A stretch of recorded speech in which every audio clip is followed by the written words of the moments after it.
the changes are so small in my opinion, but I think they maybe had some thoughts of other stuff that should be looked at, so, I don't know. But since you're the liaison. Yeah. Liaise. Yeah. I haven't heard from them at all.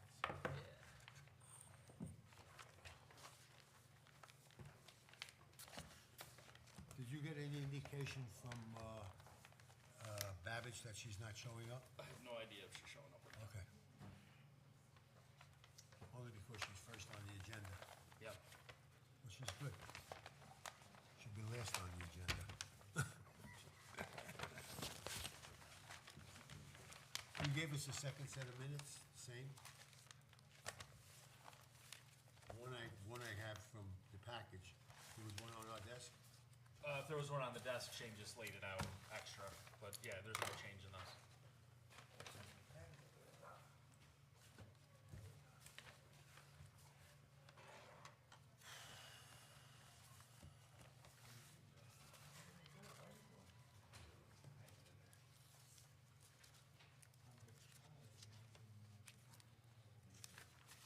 No, there is two boats here.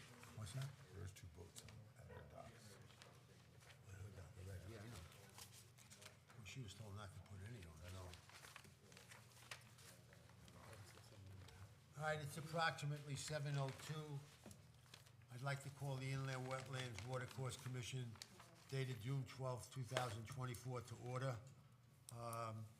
Stephen Molinelli, Chair, present. Russ Davenport, absent. We have a vacancy within the secretary's position, but it is also a person position. Jeff Lippincott, Present. Frank Oliveri, absent. Gary Paganelli, Present. Mason Keithwaiter, absent. Jamie Giantano, Present.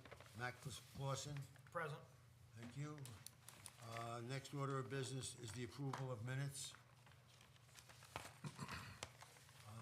I'd like to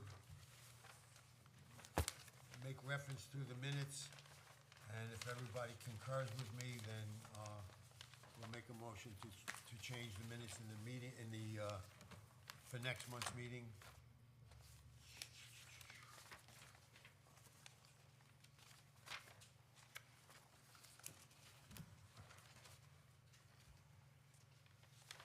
What I'm making reference to is, it's the second full page in, but it would be the back of the second page. The top of the page is DIWWC 24-7. There was a motion to accept, and the motion should have read to approve. And the same change, I think, is in the following motion, 24-8. Motion to accept, it should read to approve. And the third change is motion to accept on the next page for application 24-5. It should motion to accept, approve. Is there an agreement on that? Yes. Okay? Those were the changes I'd like to see reflected in next month's meeting.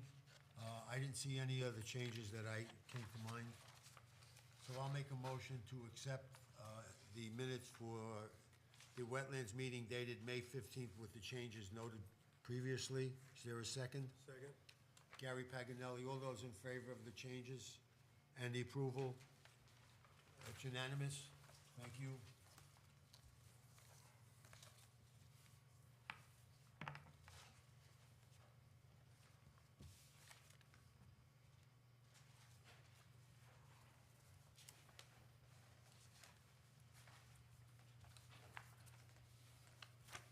Okay, the next order of business is an under agenda review. Just a few items for your consideration. Did leave some additional materials on your desk. They will all be considered with the relevant applications further in the meeting. Just for your reference, the first is an email from Jill Walker. You may recall we had the washed out bridge at 265 and a half Colebrook Road. That email has to do with that. Their cease, desist, and restore order is, termination date is approaching mid-August. So they finally reached out to us for your consideration. So we'll discuss this later when we get to the violations. Okay. All right. Next is a communication from Ms. Babbage concerning her application, including an affidavit signed by the former property owner, Dwayne Johnson. And then secondarily, there is a letter from Ms. Babbage's neighbor, the Lepardos, Joseph and Mary Lepardo, contending that the upper deck, which is on the lawn, does cross the property boundary, so that's for your consideration as well. And again, we'll talk to it when we get to that application. I also left a case study, white paper, whatever you want to call it, zoning practices specific to water rights. I figured this would be a good read for everyone, considering the amount of applications we've had recently for docks and coves, especially with the Pisano application coming back before us for acceptance tonight. So that's just for you to read at your leisure. So a couple other items. We've been discussing having a joint land use commission summit, if you will, with all three commissions, where we could discuss such items as impervious surface coverage, what should be considered impervious when you get to this crushed stone discussion, and a few other items. The target dates we're looking at right now is mid-August, with the preference of August 15th.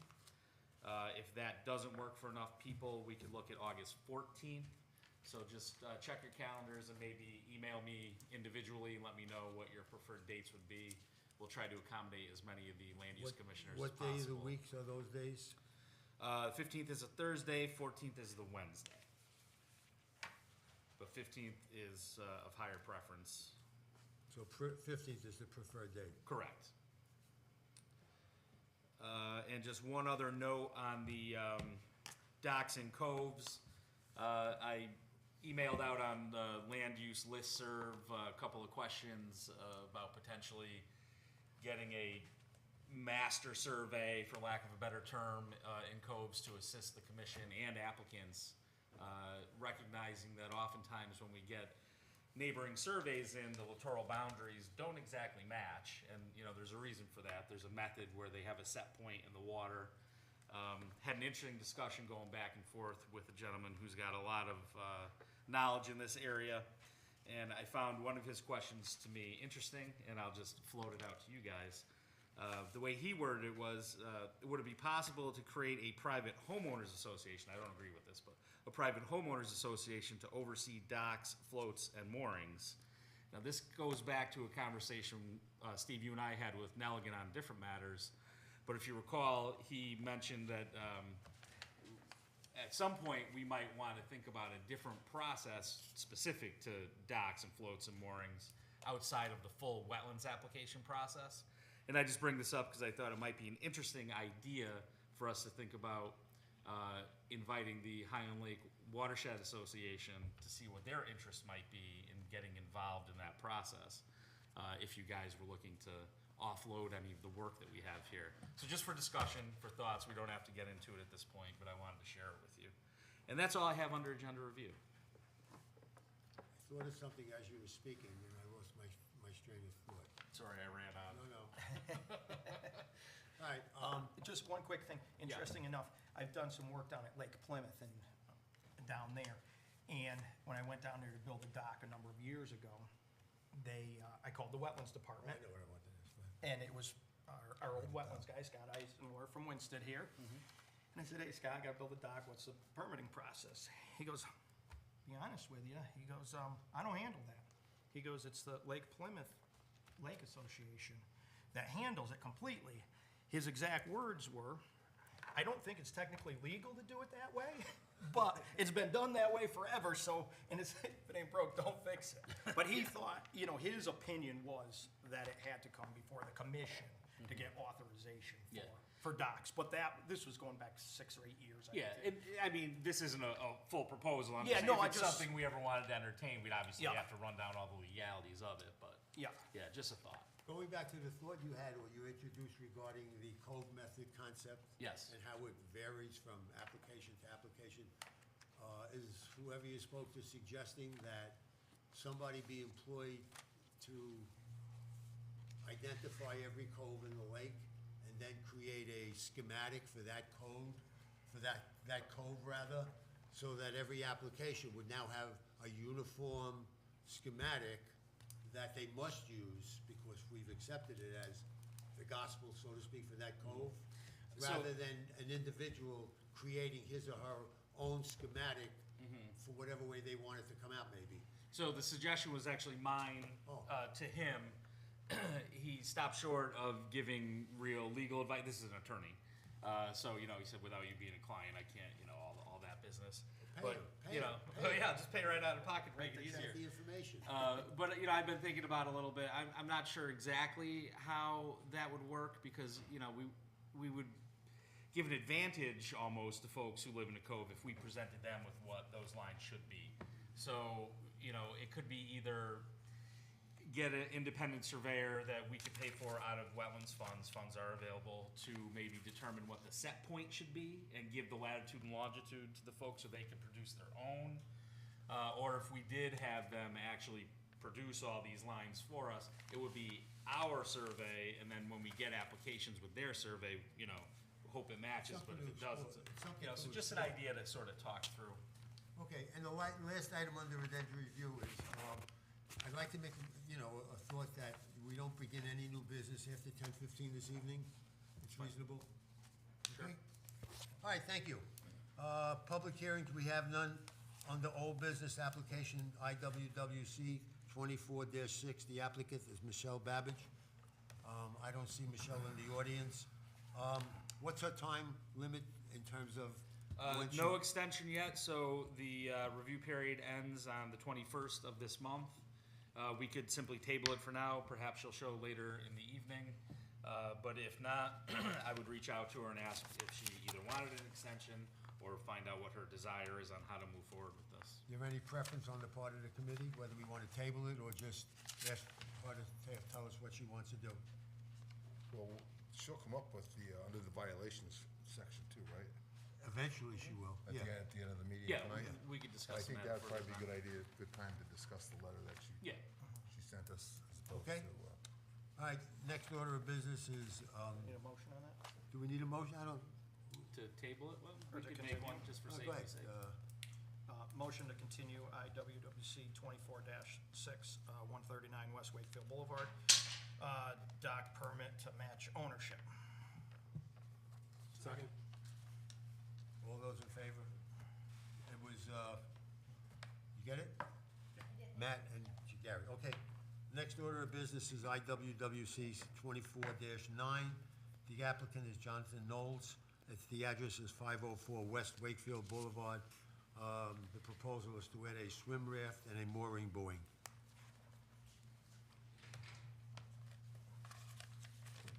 For the records, please introduce yourself. Yep, my name's John Yoles. Owner of 504 West Wakefield Boulevard. Okay, Jonathan, tell us what you'd like to do. We'd like to put a swim raft in and a mooring buoy. Provided the maps. Basic. Yeah, I don't have any issues with it. okay, it was pretty cut and dry last month Yeah. when we looked Yeah. at it. Just for the records, how much waterfront you have? It's 300 plus feet. Right. And what's the purpose of the request? Swim The raft mooring, for kids. the mooring buoy in particular. Yeah, there's some rocks that jut out into our property that folks get caught on. Uh-huh. Put a buoy out there. One, or do you need more than one? I think one would do for now, and if not, then we'll have to come back and get another one, but we just don't feel like going out and pushing the boats off anymore. All right, is it necessary for Jeff to visit the site to verify the rock, or we're good with it? I think Mac I can verify the rocks are there. Rocks, yeah. There's no Alright. disputing it. All right, is there a motion? I'll make a motion to approve IWWC 24-9 installation of a mooring buoy and, what was the other thing, swim raft? Swim raft. Second. Have you identified on your map where you want that raft? Yep, It's they're on there. marked on the maps, yep. Okay. And it has nothing to do with the littoral boundaries or anything else? We're good with all of that? It's not a legal. Okay, good. Is there a second? Gary? Amy seconded. I did. All those in favor of approval? It's unanimous.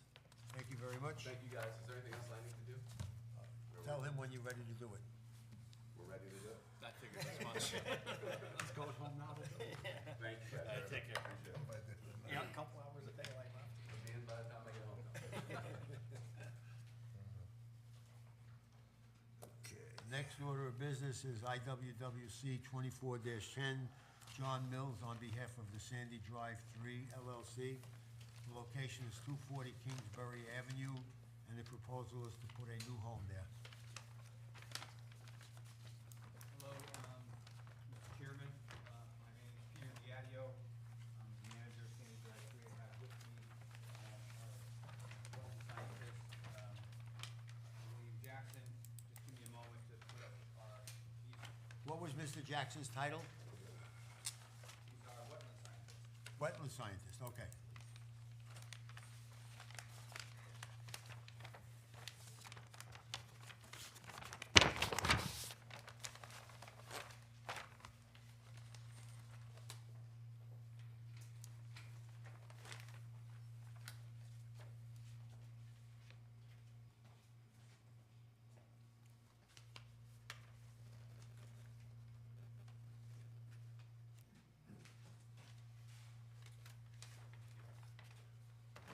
We'd like to pick up from our meeting last month with some requests from the commission.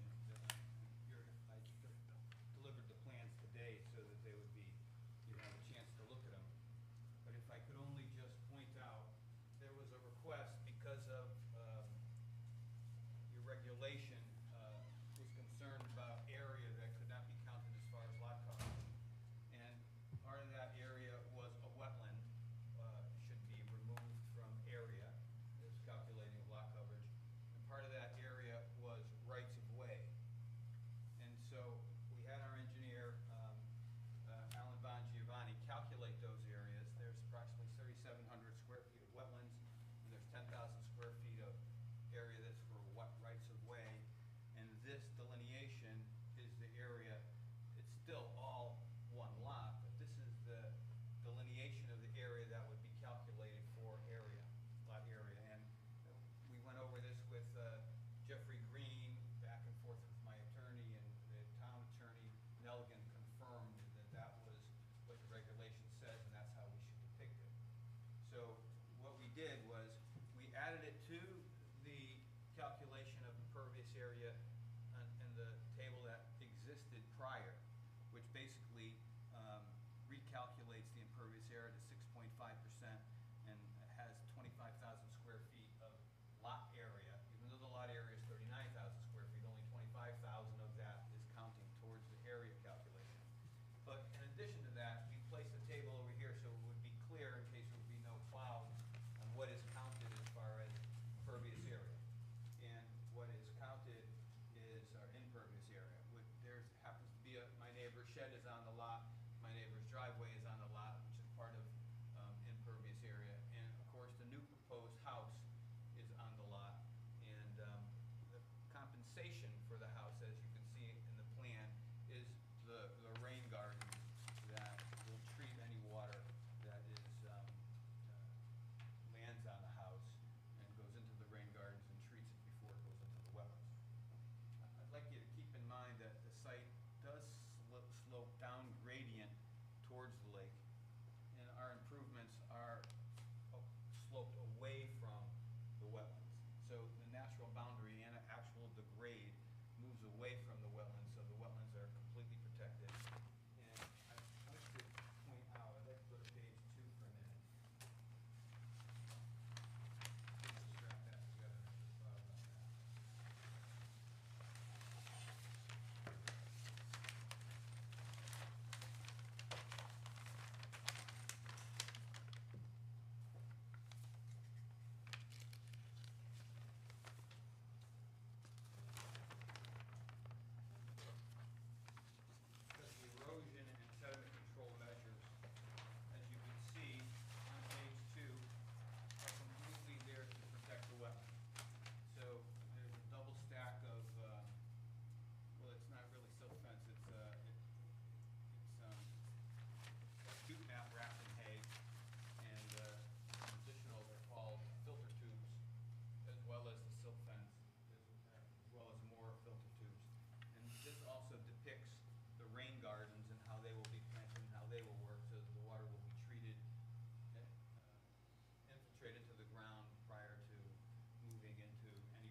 conclusion, the area is 39,000 square feet of the total lot, 10,000 is the easement, 3,700 is the wetland, and so 29,000 or 25,300 square feet is the area that would be counted towards area in your lot calculation. In following that same measurement, the impervious area, because we have a sizable lot, turns out to be 6.6%. And I believe will allow up to 20% with LED measures, which of course we are providing. We brought William Jackson in because we do hear that there's an anonymous map that came in, and I'd like to have Mr. Jackson speak to that in a moment. We do have a copy of that. Anonymous sender sent this in, but I'd also like to read into the record that I approached the neighbors. My neighbor here, and here, and here, and here, and here. And I have support letters from them I'd like to add into the record. There's 10 of them. I could have gotten more, but I only had a little bit of time to do it. I did it today.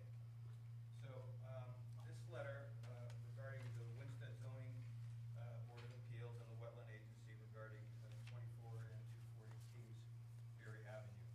This is, dear sir, my name is Ray Ariel and Debriel Ariel, there in the butter, the owner of 232 East Wakefield Boulevard, who is in butter of the property. I have reviewed the plans regarding the house that is proposed on the subject property. Further, I agree with the plan and believe that this will improve the area. I am in support of the application.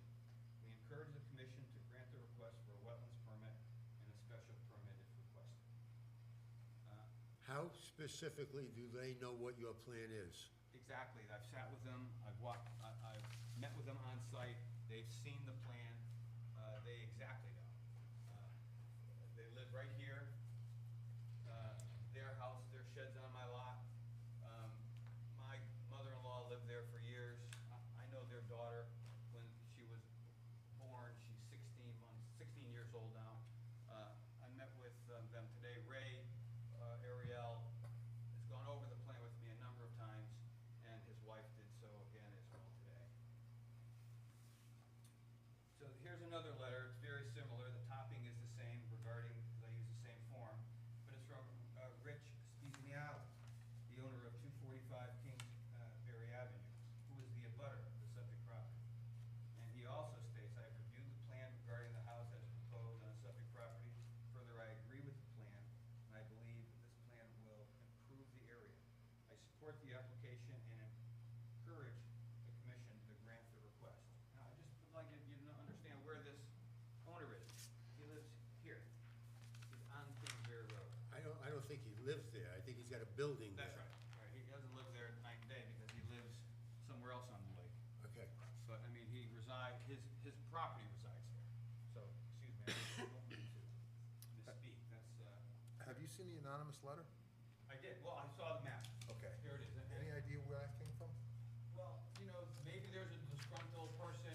I may recognize the writing because the guy used to work for me, but I'd like to have our soil scientists talk about it so that you could be clear on if there's any impact to wetlands with this sketch.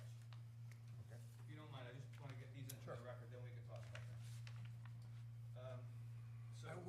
You don't have to, you can give them to Jeff. You don't have to read every one of them. They're all gonna say the Well, same they're all a thing. little bit different, and they're from different point of view, and I think it's important, Go ahead. especially Go ahead. if we end up at a public hearing, which I hope we don't, because then, prudent alternatives are gonna be required, and I think it's important that the commission has this in the record, that these neighbors who abut the property all support the application, and we're not intruding into the wetlands at all. We've protected these wetlands since we've had the property.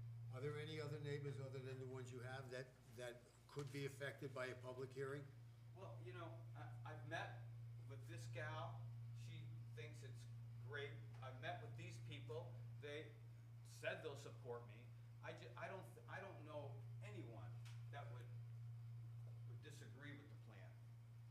Like I said, where did this come from, right? Somebody's mad at me, Disagrees with the maybe it was plan. a roofer that, got fired off the job. I mean, I don't know. I recognize his writing, but I can't tell you that it's from him. So in answer to my question is there are other people that might come forward with a public hearing that might have a similar feeling regarding the project as you're describing from the 3 or 4 letters you're reading into the record, or possibly have a different opinion. Maybe, Good. Okay, go ahead. maybe not. Maybe not. So Jack Rowland, who, by the way, he's, you know, these people that I got these letters from are most effective because they abut the property, right? He doesn't live here, but he's owned this for a long time. He lives on Shore Drive and did work there for many years. Jack, I know I'm not saying his name right, Ralu. He's the owner of 247 Kingsbury Avenue, Winstead, who is the abutter of the subject property. He also reviewed the plans and is requesting that you grant the permit. This is a different letter, it's handwritten, from Christopher Zabarra. He lives here. Right here. Okay, so he handwrote the letter. Christopher Zabarra, I own 226 East Wakefield Boulevard, who is an abutter of the property. Wetlands application for 240 Kingsbury Avenue. I have reviewed the site plan and support the application. I believe that this house will improve the area and suggest that you approve a wetlands permit. They're all signed again. Did you have the other letters? Oh, I just passed those down. So, this one's from Scott Ralu. He lives on 126 Shore Drive. He happened to be in the same conversation with the other gentleman, and he wanted to support it as well. I showed him the plan. His that says regarding the application, it's 224 Kingsbury Avenue. The application I have reviewed and I support it.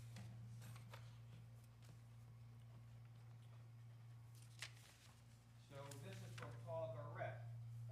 And by the way, Paul Garrett lives right here. You know, he abuts this property, right? Paul Garrett, owner of 215 Per Truck Trail, who is the butter of the subject property. I have reviewed the plans regarding the house that is proposed for the subject property. Further, I agree with the plan and again, request that you grant the application. This property's owner is 209 Per Truck, a little down the street. They're remodeling the house now. Just left of Jewett. My name is Nancy Frink, owner of 209 Per Truck Trail. Again, she has reviewed the plan and supports the application and requests that you grant us a permit. Chris Chinock. So Chris Chinock is a little bit farther away. He's, I would say, 300 feet away, right? He lives next to my house on 240 Per Truck. He's a 244 Per Truck, who again has reviewed the plan and has asked you to approve the application. The last one is from, let me go to the microphone. The last one I have, and I think I could get 10 more, is Josh Dion, the owner. He's on Belvedere, who's a little further away, but he's in the neighborhood. And he has also reviewed the plan and requests that you grant the wetlands application. Peter, quick question. Yes. Have you talked to Peter Corres in regards to this project? Actually, I did, and Peter Corrish told me that he was gonna support it, but then, you know, it's his handwriting on this map. So I can't verify it's his handwriting, but, you know, he worked for me for years, well, not for too many years, and Okay. he doesn't work for me anymore, and I think he sketched the map, but I can't verify that. Okay. And what about the Hoffmans? Yes, Alan, I've talked to him about it. He wasn't home today, so couldn't sign the letter. But he supports the application. I mean, Peter told me he was gonna support the application. But the only reason that I wonder that now is because of, and maybe it's not his handwriting, so maybe he'll sign a letter because I wrote one for him, but he wasn't here today to sign it. I reached out to him, he didn't answer. But if it's okay for the commission, I'd like to have our soil scientists talk about this sketch and talk about if it affected wetlands, and if so, what his opinion is of the sketch. Okay, a couple quick questions and I'll have you address it. It says stumps and boulders that were piled in the back corner. Were those from 240 Kingsbury that were piled there? last No, meeting, sure. whether you had stumped the property, and you said no. And I did, all right? Okay. And what, it's funny, where the boulders were on the frontage. I'm more concerned about the stumps. No, I don't know if there's any stumps there. Okay. There may be, but I mean, it's not a stump that I put there. But the boulders were actually on the frontage. Yeah, I'm not worried about rocks, like I Right. said, I just more or less the stumps, because I know I directly asked you that question. Yeah, no, Whether we- there were stumps pulled on the property. We and you didn't said stump the no. property. I'm not telling you that there's not a potential stump that was uprooted for one reason or another. I can't promise there are no stumps on the property. But Okay. what we did do is when we cut trees, we cut them as close to the ground that we could, and we covered them with I dirt. still think you dropped And, off. you know, that's what we do Okay. with our stumps. We didn't do a stumping event out there, you know, but look, trees have blown down, and Oh, I understand and that. stumps I came up, understand and that. we dealt with them the best we could, but the property was not clear cut, it was cut a little at a time, and when there was a stump that was, even a small stump, I covered it with dirt, is what we did. So, Just before we move further, you submitted 7, 8, 9 letters of endorsement, so to speak, for the project. I just want to point out for the minutes that 5 or 6 of them were typewritten letters, and the only difference in the language of the letters was the name of the person who signed it. well, sure, So, I wrote I'm the just letter. saying, I Yeah. want the minutes to Yeah, reflect the minute should reflect that it's a I- form letter that was provided to the individual people, and they signed off on it at your request. That's all, for the records. Sure, Mr. Chairman, appreciate, it's inconvenient to ask someone to do Again, that. for the records. They were kind enough to review our plan and request if you write a letter, we'll sign it, and so we did. And there's no trickery here.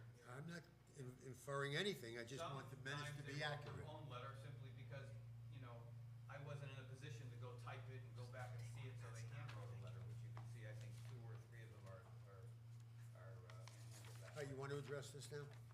Okay, so. And by the way, for the records, I think 2 of us, Matt Clausen and myself, received this piece of paper, this document in the mail, it was anonymous. Yeah. And I provided Jeff with a copy of it And that's probably a week and a half That's ago. how I got a copy. And, Jeff gave me a copy. So no one really knows much about this, other than, like it was in my mailbox and Matt's I mailbox. can't tell you that, I want to excuse myself for assuming it was Peter Corey's, because I don't know, but you, Matt, directly asked me, what about Peter Corey's? And Yeah, him and Hoffman. It's just that, yeah, Alan Hoffman, no, he's completely supports it. And I thought Peter Corey's did. It's just that, like I say, I happen to, maybe I'm wrong about the writing. All right, let's move ahead. Go ahead. Mr. Jackson, please. You want to introduce yourself for the record, please? Yes. For the record, my name is William Jackson. I'm a soil scientist in Connecticut. My office is in Berlin, Connecticut. And I am the individual who delineated this wetland shown on the site plan. I delineated it in November of 2022. And Mr. Diadio asked me to come and speak specifically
talk a little bit about the wetland's function and value. How the wetland is very concise, small, it's vegetated. Its functions are groundwater recharge and discharge, primarily groundwater discharge, seasonally within the poorly drained soils within the wetland itself. It offers flood flow alteration. The area of the wetland is relatively small compared to the watershed, but the wetland does receive stormwater runoff, and the existing poorly drained soils and vegetation does detain water and provides storage potential. The wetland also has a function of sediment retention. It exists in a relatively flat area, and it can potentially attenuate flow through it by way of the inlet, the pipe that flows into it along the western side of it and out of it along the northeastern side of it. I inspected the wetland today, and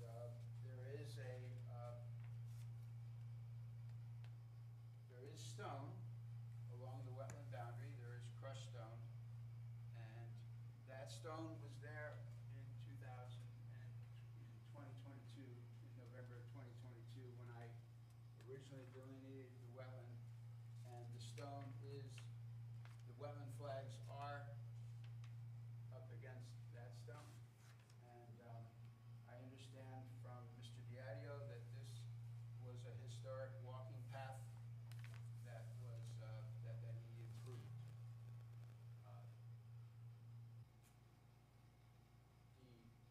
The current site development does not encroach upon the wetland. The proposed current development shown on the plan does not encroach on the wetland, and it contains stormwater retention on site prior to discharge to the wetland. So Mr. Diadio has apparently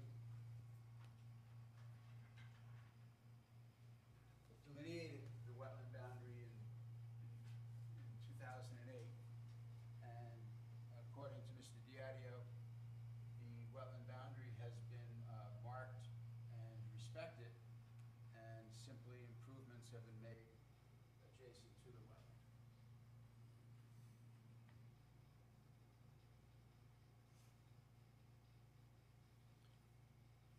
The proposed dwelling, what's the proximity to the wetlands? I'm sorry, would you say that again, please? Project, the proposal, the house that's being contemplated, Yes. what's the proximity to the wetlands? According to the dimension on the plan, the southeastern corner of the house would be approximately 6 feet from the wetland boundary, shown as 5.9 on the plan. And that whole section of the house, from north to south, apparently is within 6 or 7 or 8 feet of the wetlands. I'm sorry, from north to south? Are you No, saying? north, top to bottom, Top to bottom, okay. So you're saying, 6 to 8 feet, 6 to 9 feet from the wetlands? I would estimate between 6 and 10 feet from the Okay. wetland. Yeah, the tightest point is 6 feet, but then it widens out as the wetland. And what are your concerns, how are you addressing the setbacks from the wetlands? Well, we're in the setback. In other words, we meet the regulation as far as the setbacks from the yard setback.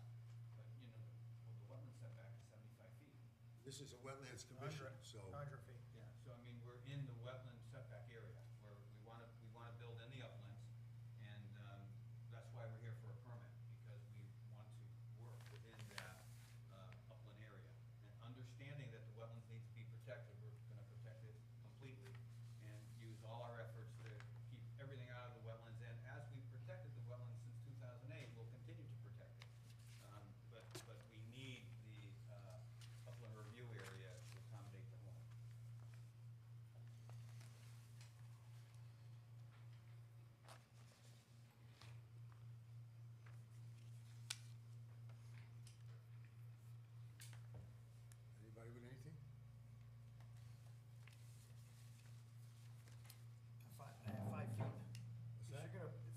6 feet off the wetlands.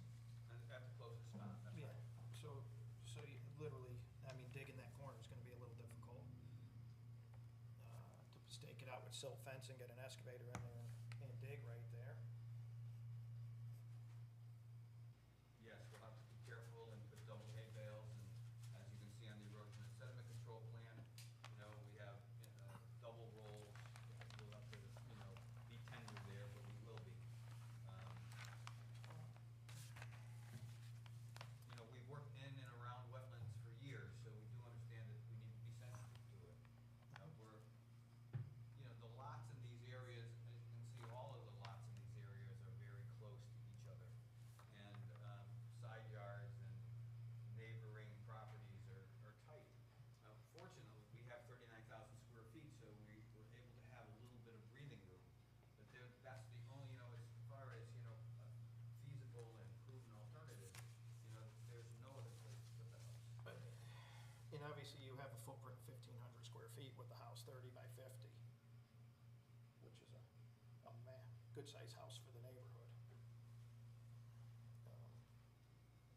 Possibly reduce it to get away from the wetlands area. I mean, 30 by 40's, a couple floors tall, still 2,400 square feet. I don't know if that's an option, but. Commissioner Clausen, if that was a condition of our, of approval, we would accommodate it. Yeah, just a suggestion. Well, again, that turns to the public hearing for a prudent and reasonable alternative. Again, I want to speak about the public hearing again. We're not affecting the wetland at all. We're staying out of it completely. We have, 10 people. Out of it is support relative. it. Out of it, in our mind, says 75 feet. Out of it, in your mind, says 6 or 7 feet. Commissioner, I appreciate it very much, and I just want to point out something regarding the actual development of the site. If I was upgrading of the wetland, I can understand why you would be concerned. You're worried about the wetland, right? But we're downgrading of the wetland. We're mitigating with our rain guards completely. We're causing no effect to the wetlands at all. And we have a lot of support letter and one phantom letter. So I mean, does that really push me into the public hearing? Phantom letter all of a sudden creates a public hearing? You need to remember also that the commission then the commission has more obligation in a public hearing. They need to, investigate prudent alternatives, and you can see there is no other spot to put the house, right? We need to look at the long-term impacts. In other words, the commission needs to make 6 findings in a public hearing. In a non-public hearing, they could grant an application. Or deny. Or deny, no question about it. Yeah, in other words, listen, I'm not here to tell you that I expect it to be automatic. We're trying to accommodate and treat the wetlands very sensitively. And we're not impacting it at all. The question is to Mr. Jackson. Sir, The location of the rain garden, is that the best possible location to protect the wetlands? the purpose of the rain garden is to attenuate stormwater. So it has no impact on protecting the wetlands? You're talking about its positional relation. So, the rain garden is located in the northern property corner. The far side of the house? And so your question is it in the best location to protect the wetland? Our commission is responsible for protecting the wetlands and its impact on life in general in that area. Mr. Daddio is making reference, and strong reference, to a rain garden, and I'm asking, does that protect the wetlands? It attenuates stormwater. It does not serve as a buffer. That's what its position does not serve as a buffer to the wetland, but it serves to attenuate stormwater prior to discharge to the wetland. So in that sense, Say that again? its purpose is to receive stormwater and attenuate it prior to discharge to the wetland. That's my Where are the wetlands that it's protecting? I'm sorry? What what's the location of the wetlands that this rain garden is protecting?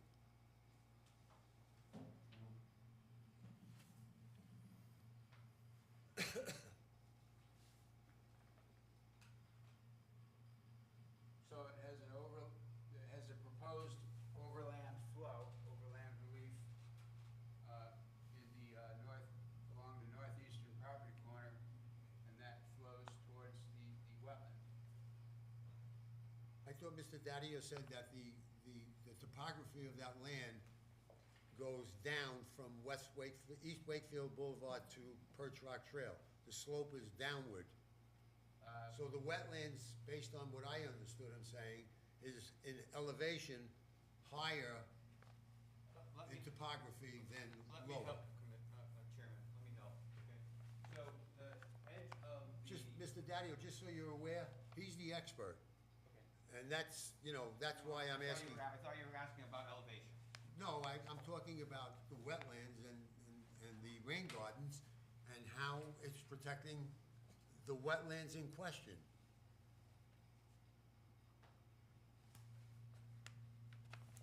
Topography, so here's contour 904, contour 902. And so the direction of flow, there's a component of flow in a northeasterly direction, and then there is a component of flow in a northerly direction along the road. So do not know the exact area of contribution to the rain garden because I was not involved in the design of it. I'm just, to answer your question, I'm simply reviewing the plan at this point, and I've not been involved in the stormwater discussions by the designer. Okay, fair answer. But I will, to answer your question, I will say, the purpose of the rain garden receives a component of flow, something on the order of, in this area, and also it receives the impervious, the home creates an impervious area. I understand that the gutters and things of that nature appear to flow to the rain garden, so the stormwater that is generated within this area appears to be within the area of contribution to the rain garden, which serves to attenuate it and provide an overland relief towards the wetland. I do not know if the rain garden is designed to infiltrate or not. Again, I haven't been involved in those discussions. Well, based on the topography would bring the water away from wetlands through the rain garden, not vice versa. Correct? Back to the wetlands. Huh? I Back think- to the wetlands. Yeah. I think there's a northerly component of flow and a northeasterly component of flow. What the rain garden does for us here, as it does in many rain gardens, right, it takes that water from the roof, directs it to the rain garden, as you can see, there's a depression, and it recharges the groundwater. And the groundwater goes to the wetland. My question was regarding the rain garden and its impact on the wetlands I that's understand that, delineated. and I think what our soil scientist is trying to say is there's no direct impact. Correct. Right, the impact. is There's no simply that- benefit by the rain garden. Well, there's no direct impact. What it does is that it protects any pervious water that could normally flow on the ground, that would normally go into the wetlands. Instead, it directs it to the rain garden, and then the rain garden infiltrates into the ground to supercharge the groundwater. And the groundwater may or may not go to the wetland. It is down gradient, so it's more likely that it doesn't. More likely it, flows into, anyways, as it relates to groundwater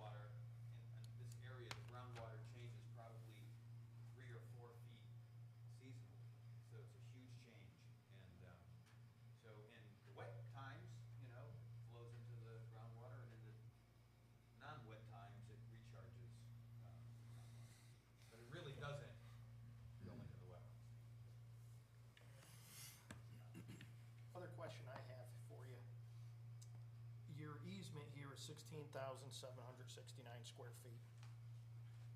How did you come up with the 10,000 square foot figure?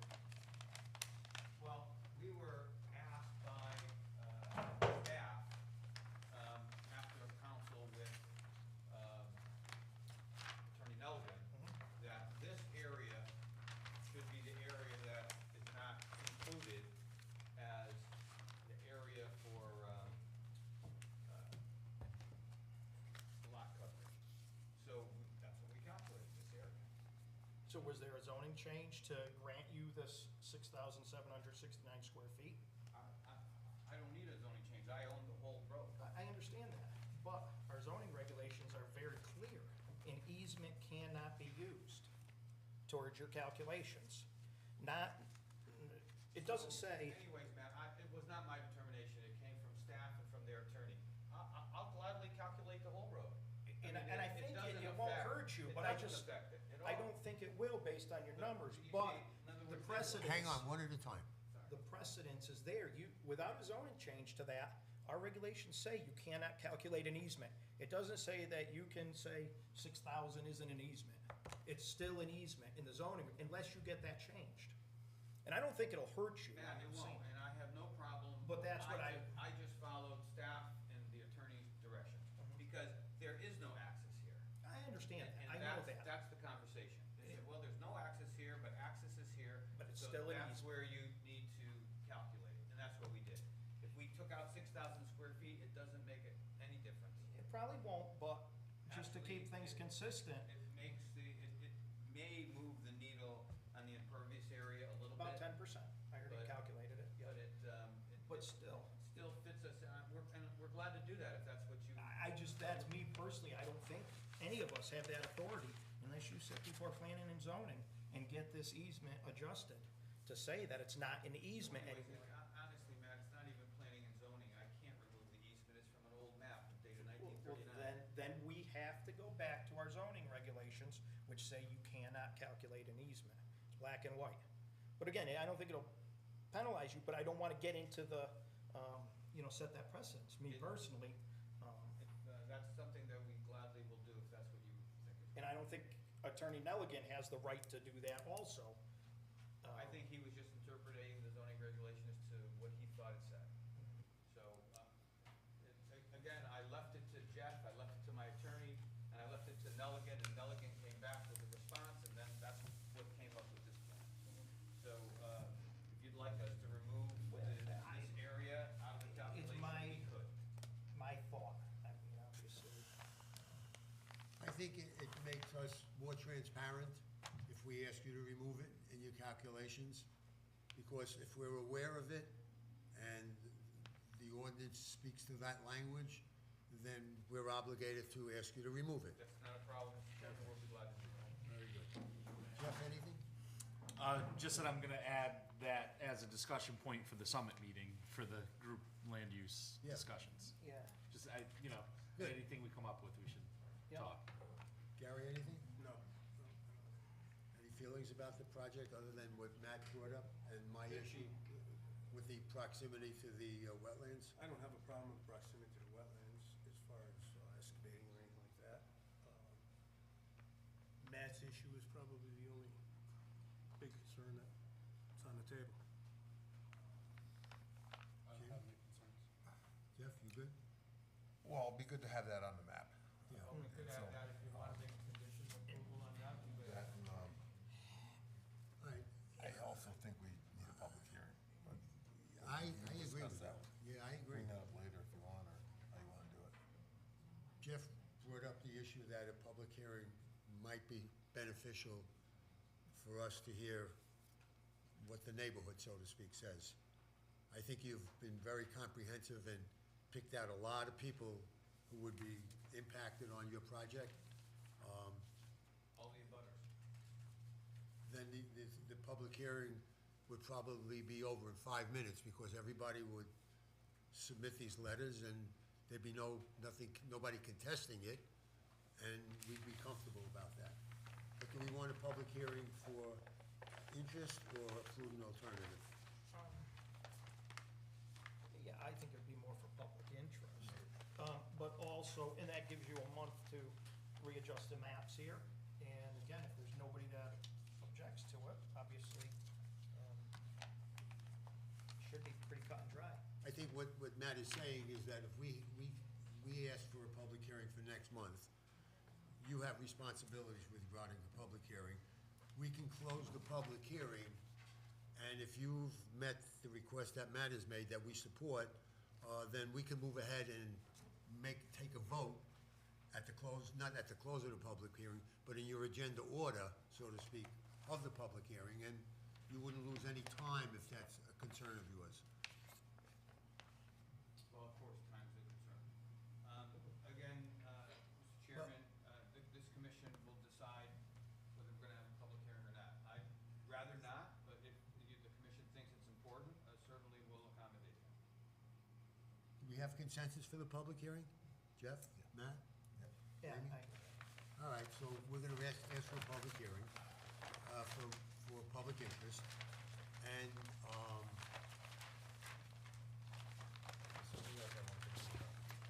I have a question.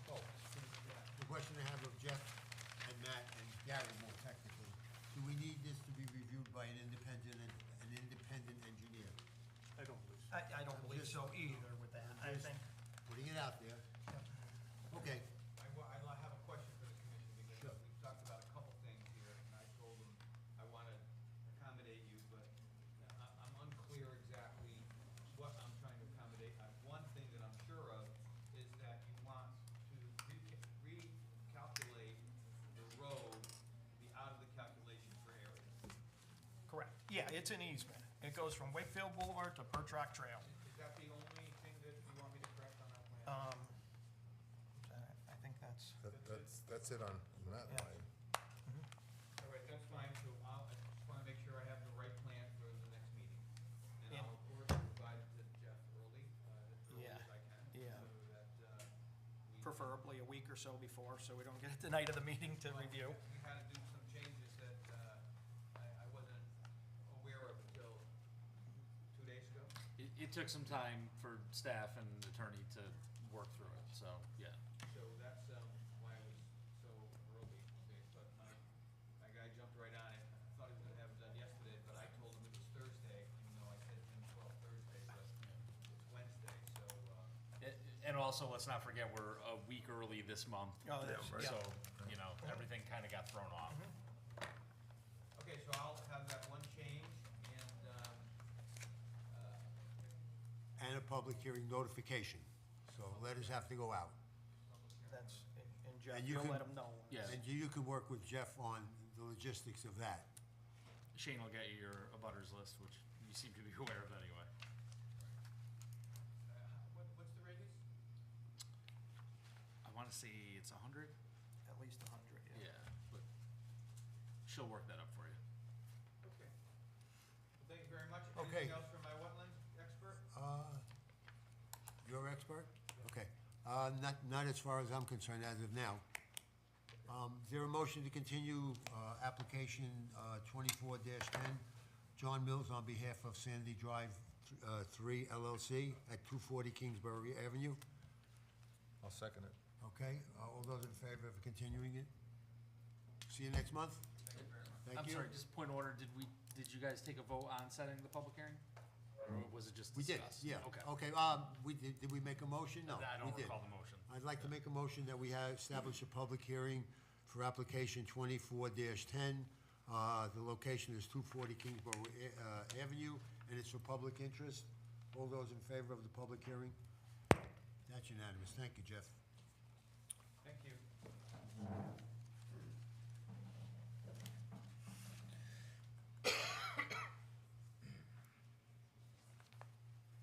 Next application is 24-11. The applicant is Henry Kanapka? That's right. Thank you.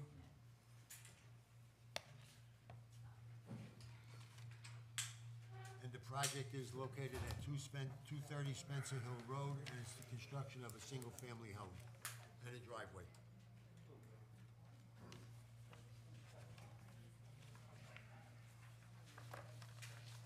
Good evening, Mr. Chairman, the commissioners. My name for the record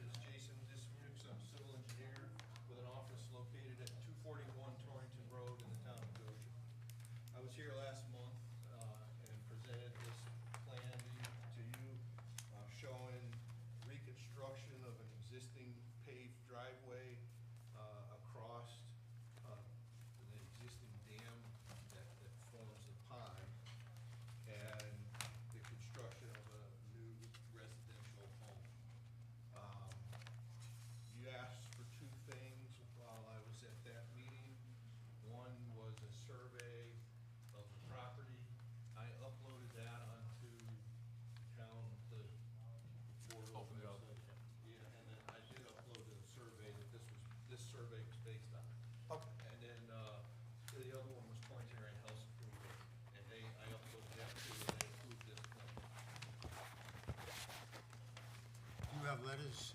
I don't have them with me. I uploaded the approval. You've received those, Jeff? I can verify right Okay. now, That'd be good. Ken? if you'd like. Yeah. I would like to see the map.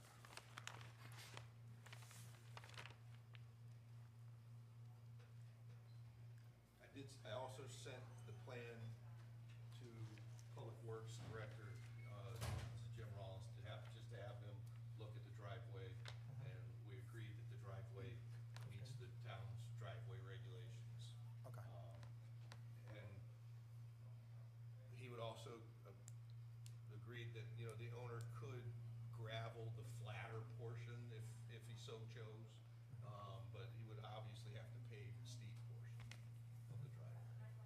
And again, you don't have a letter to that effect either. But I'll take your word for it, I'm just saying, We okay. just, right there. we He just gave got, a thumbs up. we just got a thumbs up. Oh, he's over there. Better than a letter. He's telling you the truth. Okay.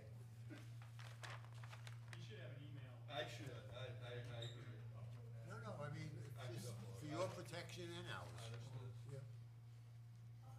While we're getting verification, anybody with anything else? All right, we're just waiting, Okay, okay? yeah, sorry about that. No, quite Yes, all on right. both counts. Yes, on both. All right, Thank you. do we need a motion, or we have a motion?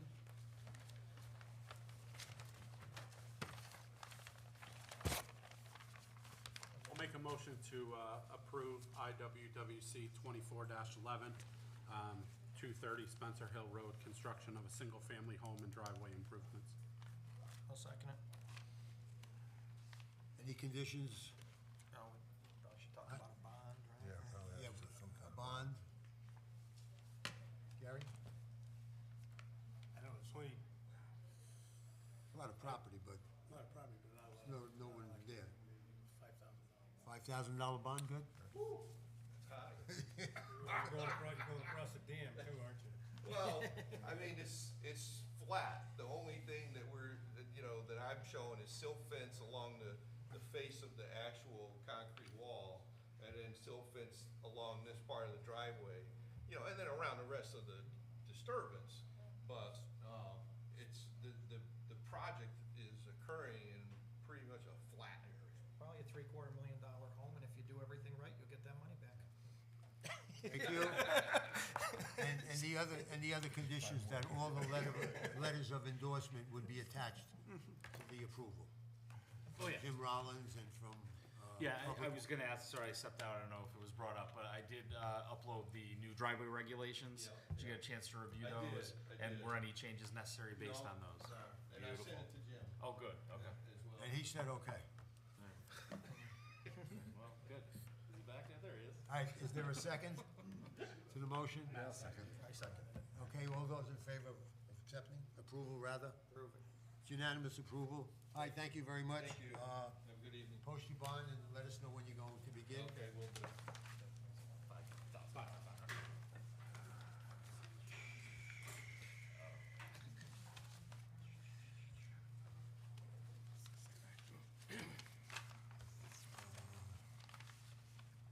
The next order under old business is application 24-13.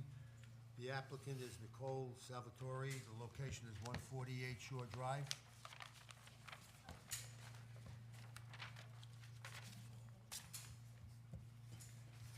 For the records, please introduce yourself. I am Nicole Salvatore, owner of 148 Shore Drive.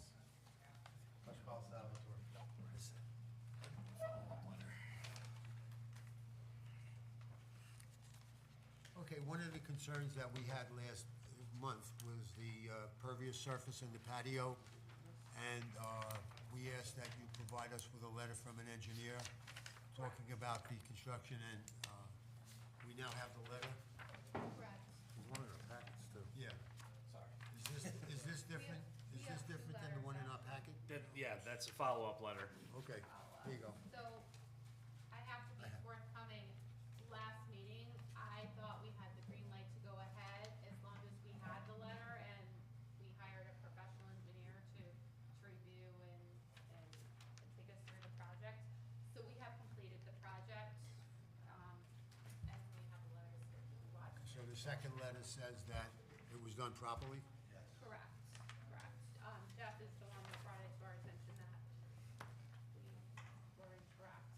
And I'll share some fault there too. If you recall, the reason the South Tours appeared before us last month was because they initiated a project without the permit. So we never got a chance to have the full permit talk about how everything was supposed to go in order. So we'll share blame on that. But I did go look at the work, and it looked good to me. Of course, I'm not the engineer, but now we've got the letters from the engineer as well. And I don't think we ever felt that the applicant was looking to deceive us or in any way, so. Same. No, not necessarily your apology, but thank you for providing it to us. So you've completed the project, so it's a formality for us to approve that? Yes. No bond, I assume? I don't think so. No. But we do have the letter stating that it was done correctly, Right, so. so we're good. Somebody make a motion? I'll make a motion to approve IWWC 24-13 to replace impermeable pavers with a permeable system.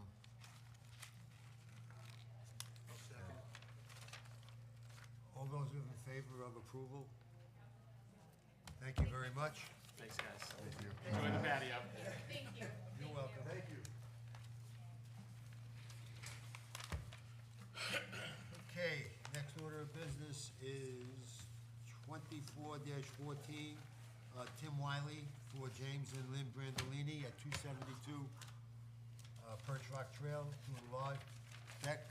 Tim Wiley's not here, obviously. Yeah. Jim and Lynn Brandolini, 272 Perch Rock Trail. So we've already built this garage.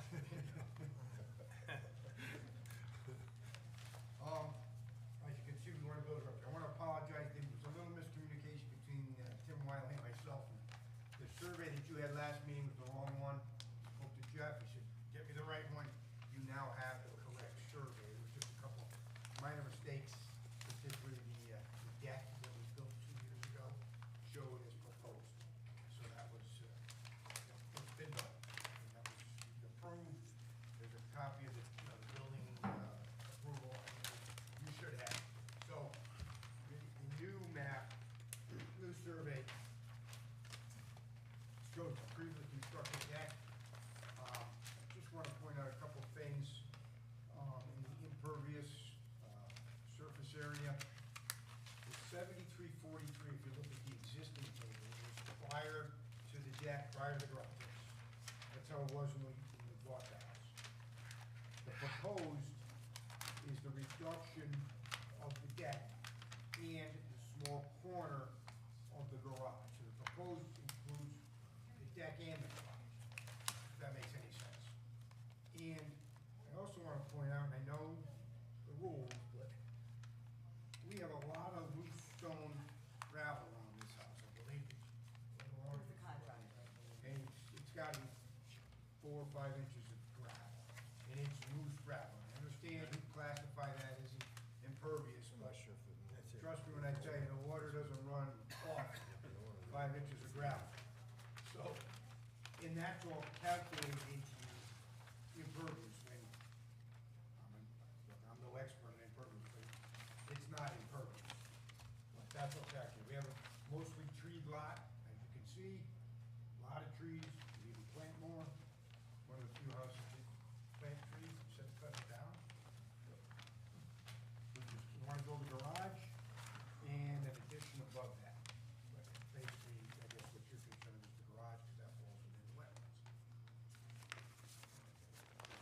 We had a ZBA variance approval a couple years ago, maybe 2, 3 years ago. We have a copy of that also. 2021, we had a variance approval.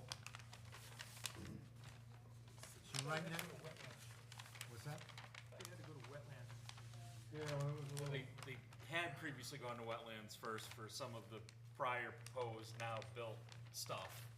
It's a variance, right? No. If they went, they Yeah. already went for a garage to wetlands. No, No, the garage is new. But you got an approval through zoning board of appeals. Correct. For the garage. It was a variance for a special permit you It's received. a variance. So special permit, you used to have to go to wetlands first, and then get that approved. But if a variance, you used to be able to get either way. No, we did what we were Yeah. told we did at Yeah. that particular time, so, yeah. And it is a variance. Okay. And we have it, if anybody wants to see it. No, I'm sure Joe. So let's deal with what we have to deal with now. Yeah, so regardless, you got a variance. And this is So in front of us. my thinking is the existing garage is gonna come down? No. Or it's down already? No, the existing garage, kind of a fun little system. It's a standalone. No, there's no standalone garage. We don't own that. That existing garage is on my neighbor's. Oh, That's okay. not mine. I tried to buy that. That'd make my life a lot easier. Oh, that's Helen Laporte's, what used to be? Yes, Okay. yes. Yeah, no, the existing garage is just a one. Okay, I know where it is. Yeah, it's not, there's nothing. On the road. Yes. It's No, right. that little turn. Yeah, that's Laporte's. Yeah, That's okay. this one here. Yeah. That's the one that's right on the road. No, this one's pretty. He's putting this right in front of his garage. Right in front of it, correct. It's the only place I can put it on. And it's all listed as impervious anyways now.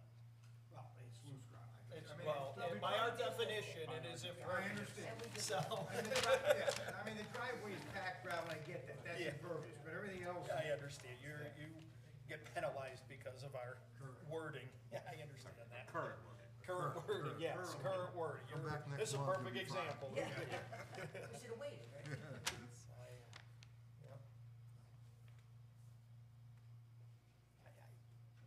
I think it's pretty cut and dry. I don't think there's gonna be. Even with all that, you're Yeah, no, you reducing. got silt fence on there, I don't know how much you're gonna use of it, you're probably gonna hit a little rock over there. Yeah, but, we already figured that. When do you plan on beginning this process? Well- Or you've begun already? No, Fair question. Fair. maybe this summer, I mean, the original plan is that, I hate to say everything's subject to change, but it's gonna come Okay. down to the builder. You know, the garage, we'd like to get going on it this summer, he can start that while we're there. The rest of the project, we're not gonna be there, we can't be there, we're gonna move out, so. And you're not requesting anything regarding the waterfront? No. No, Okay, I just wanna be, no, no. Yeah. Waterfront is staying the same, what you Yeah. have, you have. What we have, we have. Correct. Jeff, anything? No. Okay. Anybody?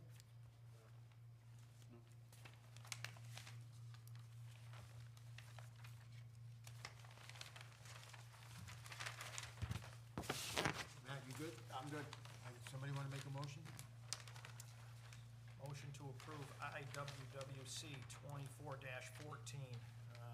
Tim Wiley for James and Lynn Brandolini, 272 Perch Rock Trail.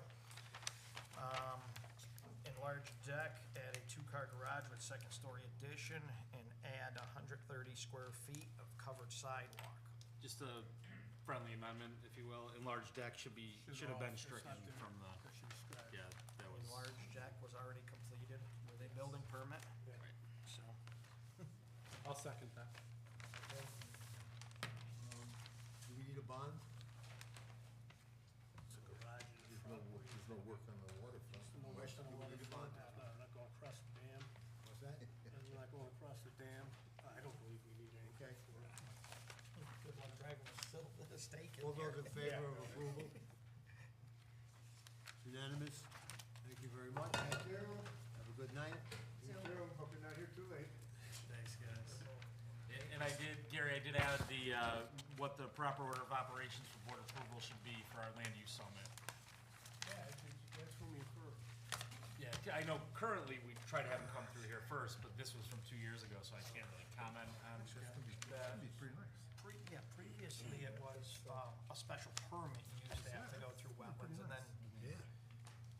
change of everything else, you know? No, they don't have a lot of room for work. Oh, I agree. I agree 100% with you. There will be plenty of items to discuss. Oh, yeah. How Summit. long is this summit? We may have to do it a few meetings. Is it catered? Maybe, I don't know. Let's talk about the important things here. Okay, guys, beginning new business application IWWC 24-15. John DeCara on behalf of Bob and Jennifer Leach at 348 East Wakefield Boulevard. And the proposal is to raise an existing building, an existing gravel drive, construct a 24 by 24 foot garage, and drive to be covered with pervious pavements, also build existing retaining wall as shown on the site plot plan. John, introduce yourself, please. Yes. John Deterra Lamb Surveying, Winston, Connecticut. You've got the plan in front of you, the proposal is as described. There's an existing building there now that is gonna be raised. There's existing gravel drive in front of, from East Wakefield Boulevard to that existing building currently. The retaining wall that's gonna be rebuilt is shown to the left of this proposed 24 by 24 garage. It's basically from the existing house back towards East Wakefield Boulevard. The wall is in disrepair and it's gonna be rebuilt. The new garage, 24 by 24, there's some very slight grading that's gotta be done around just to accommodate the new garage. Gonna be pervious pavement is gonna go from, and I was just informed of this recently, that the pervious pavement will go from the property line to the proposed garage, and from the property line to the actual paved East Wakefield Boulevard will be regular pavement, regular asphalt pavement.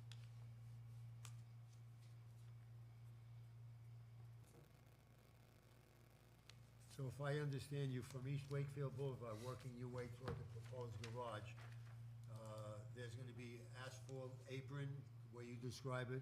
Well, And then the asphalt apron is gonna extend all the way to the property line.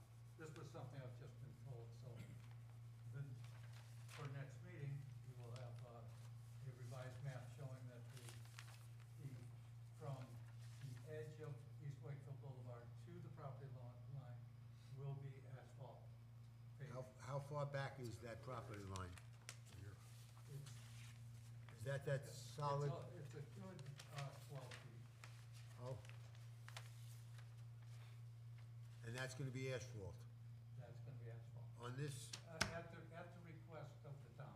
Well, Right. that's town property, so that doesn't even fall into, Right, it doesn't affect my, No. fall into my anything. my coverage, okay. because the coverage only went from the property line. But on what we're looking at here, it says asphalt apron, then it says proposed pervious pavement. That's gonna be asphalt also. Up until the property line. And that black solid line is the property line. Correct. This is all Yeah, gonna be asphalt. yeah, asphalt, yeah, got it. Yeah, that's why I questioned it, okay. Yeah, that compromise came out of review of the plan between Jim Rollins and myself, considering the amount of encroachment on the property. I went out personally to inspect. There's a fence on the town right away, some ornamental planting, so on and so forth. But specific to the asphalt, it was important to Public Works to remain traditional pavement on the right-of-way.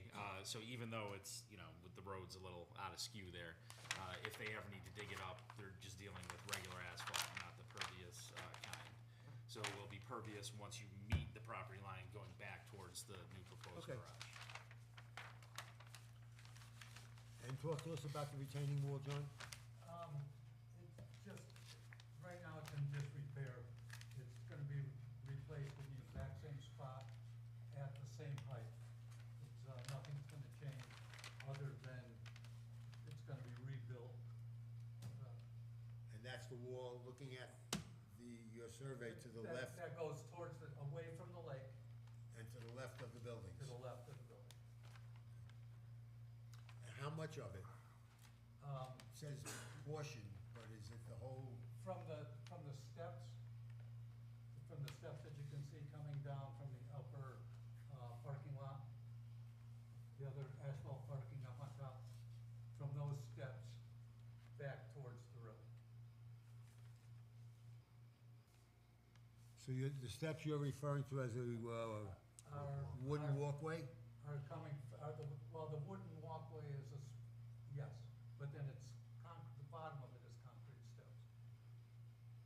So where is the retaining wall gonna be repaired? That's the question. From those steps towards East Wakefield Boulevard. So the wooden walkway steps. Correct. Yes. From the steps back towards East Wakefield Boulevard.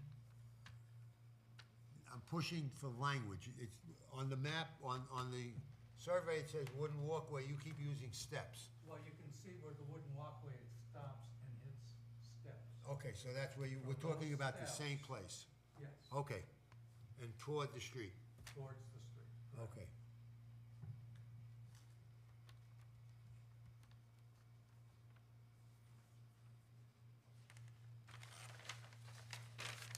And obviously, And where are your silk fences and other, There's between the proposed building yep, and the lake. It's delineated by the SF. Yep. The line with the SF for I see silt it. fence.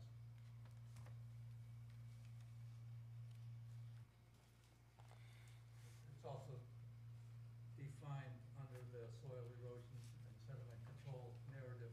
It shows the legend of silt fence. So John, I'm a little confused. The building's gonna be twice the size. Where are you getting the additional, We're taking away Pervious. the gravel drive. is that gravel, that's all Yes, considered the pervious? existing gravel drive, we're taking that away. And obviously, you're taking away the existing building.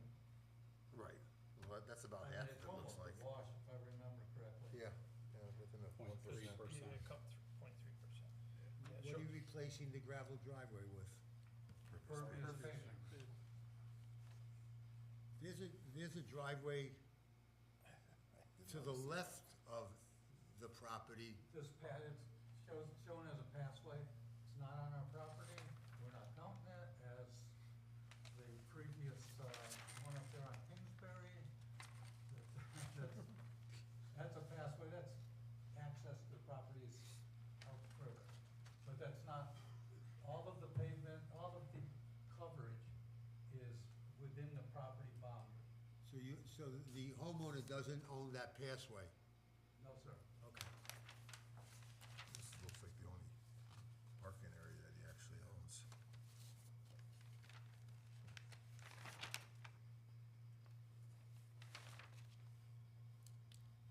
Anybody with any concerns or questions now? Hi, John, the formality is we're going to accept the application.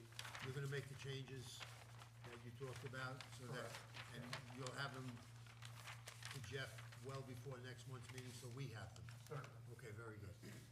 All right, anything else of John? No. Is there a motion to accept? I'll make a motion to accept IWC 24-15 applicant John DeCara on behalf of Bob and Jennifer Leach, 348 East Wakefield Boulevard, raise existing building and existing gravel drive, construct 24 by 24 garage, and drive to be covered with pervious pavement and rebuild existing retaining wall as shown on plot plan. Have a second? Gary? Question, do we need a public hearing?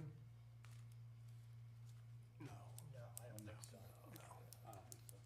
Does the plan have to be reviewed by an engineer? It's just the frost walls and. All those in favor? That's unanimous for acceptance. See you next month, John. Thank you very much. Thank you.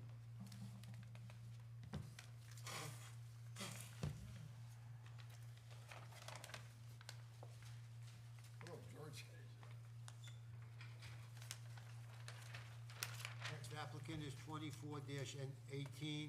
Applicant is George Finlayson, and the location is 162 East Wakefield Boulevard. Remove of an old wooden dock and replace it with a new, smaller aluminum dock. And talk to us about it and introduce yourself, please. I'm George Finlayson, 162 East Wakefield. Was purchased in 2018. And we have a wood dock that was existing, I think, I've heard it's been there for years. And it's fallen apart without going into a lot of details. It's basically looks like Jaws took a bite out of it. It's not gonna last much longer.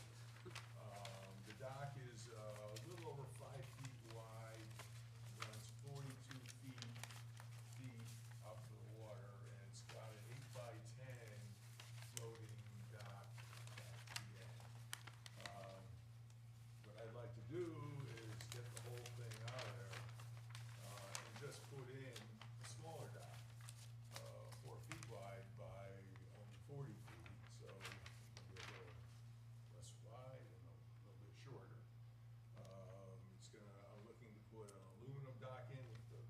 footings, the pads, so we're not disturbing the surface. I'm not sure how many details you need. The old dock is sort of like knocked off the old footings even, it's sort of at an angle, and there's these concrete footings down there. I'm not sure, they stick up, so I'd like to, at least part of the project, either pull them out or trim them down so that they, right now, they're a little bit of a danger with people walking in there. You don't know if the new dock feet are gonna land on those footings. My guess is probably not, because they come in, 4 by 10 foot sections, where the other dock, is differently sized. So my guess is that, if anything, they might actually cause an issue with trying to, if they touch it all. I haven't, right now, it's a little up to gill measurements in the water and stuff like that. Are those pads just sitting on the lake bed floor right now, or are Yes. they down into the? Oh, the ones that are there are concrete, looks like they jammed some, put sonotube in, I don't know how they did it. I wasn't there, but it's clearly Down into, subsurface. it's into the lake bed. Yeah, and the other thing that they did was they took all the rocks and they threw them underneath the dock, and so they're piled there, and my grandkids are climbing under the dock, and the loose rocks, I'd like to get rid of, but I don't wanna do anything that disturbs the surface, so, How wide is your property? 45 and, some change. 45.23. 4523. I rounded up to 45 and a quarter. Where's the dock proposal? Where are you putting the dock? Right there. So I have a question, I think probably for you, John. When, this is in the same cove as Ms. Pisano, when do you use the littoral, the cove method for the littoral boundaries, and when don't you? It's very subjective. I would love to see the Highland Lake watershed, somebody spend the money to determine where the center of the coves are. I consider this more of a channel. That's why according to the regulations, I extended the littoral lines. It's not actually in the cove, but it's not very far away from the cove. So there's nothing set in But it's stone on this, subjective. No, and again, for your reading pleasure, all those issues are brought up in this paper. You're on a roll. You will see that in the drawings that's presented, there's a boat lift and a jet ski lift there. That's stuff that was existing when I bought also, and obviously, the one thing that was sort of weird to me was when I went in to do all this stuff, I noticed that the jet ski lift was listed, but not in the location that it's at, and the boat lift wasn't even there. But when I bought the house, there it was, so. that happens all the time. But, I sort of like to have that all like approved. The jet ski lift, I understand, might be a little bit of an issue because it's on the property line. The reason why it's on the property line is because I don't own a jet ski. My neighbors do, and so they can step from their dock, because they have the dock right on the side, down onto the jet ski, so I let them use it.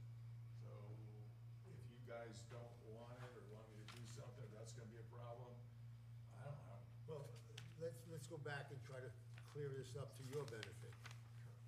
If there's a boat lift that exists already, but it's not permitted, Right. my sense is that part of this application should address a boat lift that's in the water. Otherwise, you're not entitled to it.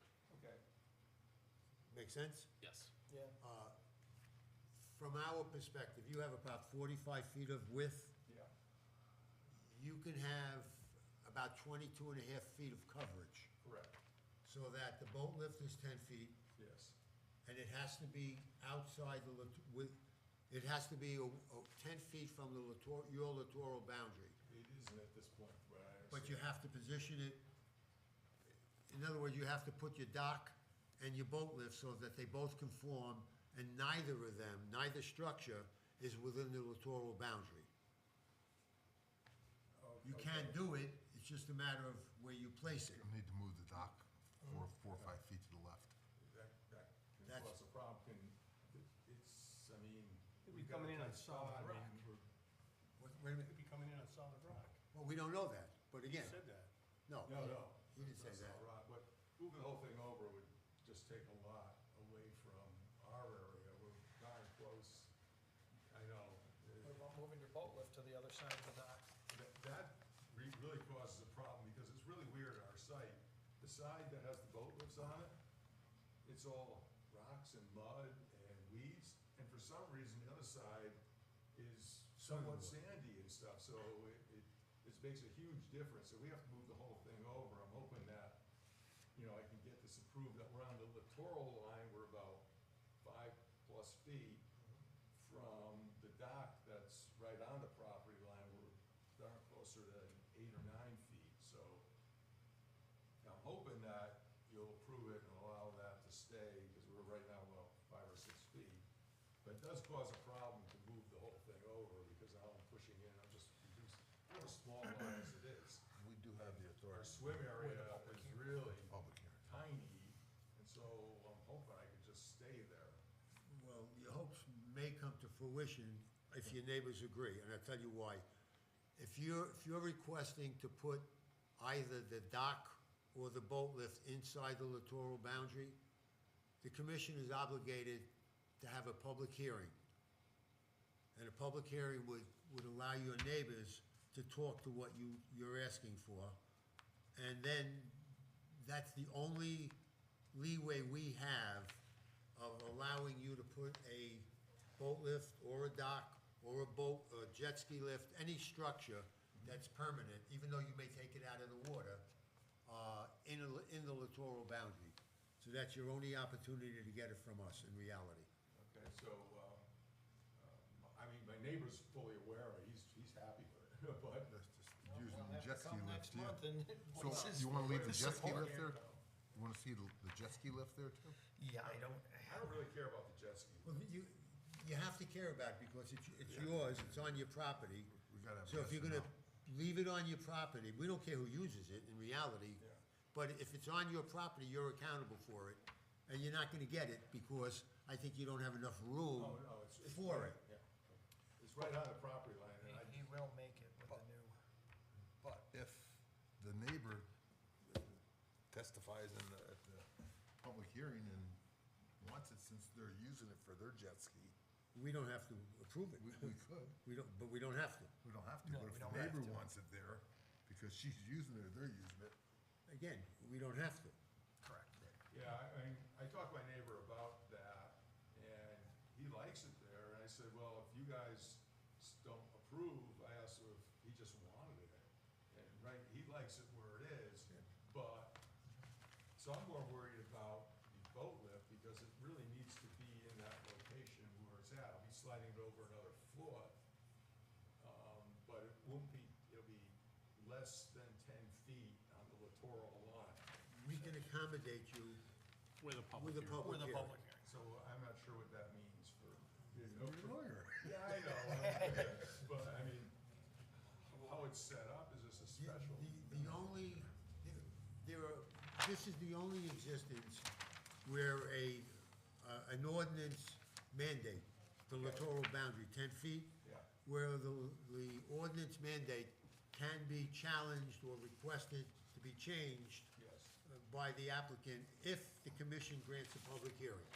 okay, Okay, if you wanted to go out 50 feet, we wouldn't have a public hearing because we're not allowed to give it to you. We're allowed to give you a violation of the littoral boundary if a public hearing doesn't present any obstacles. I get where the public hearing is, what I don't get is how that whole thing, is that part of next meeting? Yes. Correct. Oh, okay, so I asked him to be there, what if he doesn't show? You're gonna meet with Jeff. Okay, He's gonna tell you who has to be informed of the public hearing in writing. The Yeah. newspapers have to be notified and things of that sort. okay. Yeah, Yeah, you gotta put a sign certified out by your, letters. in front of your house and stuff. It's not a big deal. Well, You'll be fine with it. I thought it was pretty simple, but, but I get, you guys have to follow the rules. Yeah. But yeah, I'd like to keep it in place. You know, Ask us for what you want, where you want it, And that's, I think that's what you. on paper. The public hearing will be held, Okay. and we'll determine whether or not sentiment is in your favor or not. So So I've got everything that I want, so I have on paper right now, so, Well, no, you don't, because you only talk about a smaller dock, you don't talk about a boat lift. Yeah, you need to add the boat lift to your application as well. okay, so, Even though you show it on the survey, Yeah. the application needs to reflect it. okay, so Jeff will. We'll walk you through it. All Yeah. right, so I'll see you, And at this point, you're gonna be asking to permit the boat lift and the jet ski lift, correct? The jet ski lift may get pulled out later, but, just as, and Yeah, so you okay. guys can say no, and then I'll just pull it out as part of the project or give it to my neighbor. right, Yeah. So, okay. yeah. So all the structures that are represented on the survey That is is the correct. ask, okay, Yep. perfect. All right. And as far as your neighbor not being able to appear next month, they could issue something in writing. But we'll talk more. Yeah. All right. Yep. Okay. Walk you through It's the a pretty process. simple So, And at that point, you would either, you could accept it at that point or whatever, or. And we're gonna accept it tonight. We're gonna accept it now.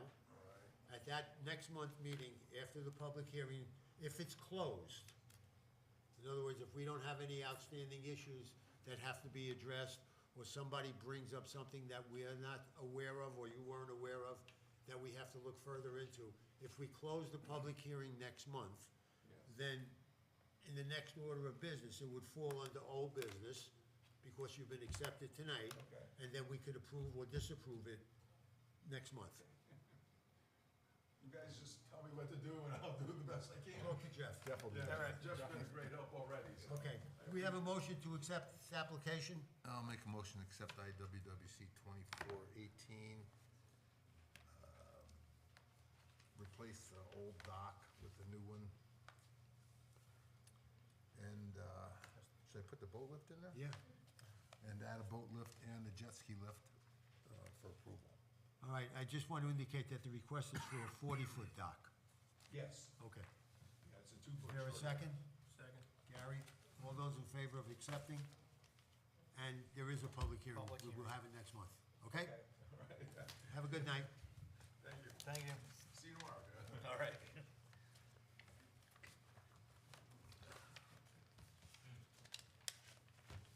That littoral borders was covered, didn't they? What's that? That littoral border was covered. Well, you know what, it is what it is, it's there. John put it on there, so. We could have taken it out. You know what? I thought this. All right, Jim Rollins, IWWC 21-19, Town of Winchester on behalf of, Jim Rollins on behalf of the Town of Winchester. For the records?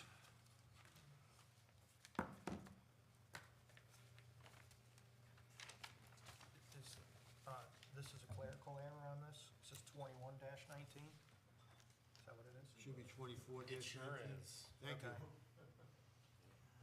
Good move, Matt. So that littoral border could have gone like this. Well, if it was 2119, would have already been approved, so That's- I could leave, right? That's what I was gonna say, Yeah. and I was gonna ask if this was a modification. That was my next question, but. For the record, Jim Rollins, Director of Public Works. Is this thing even on?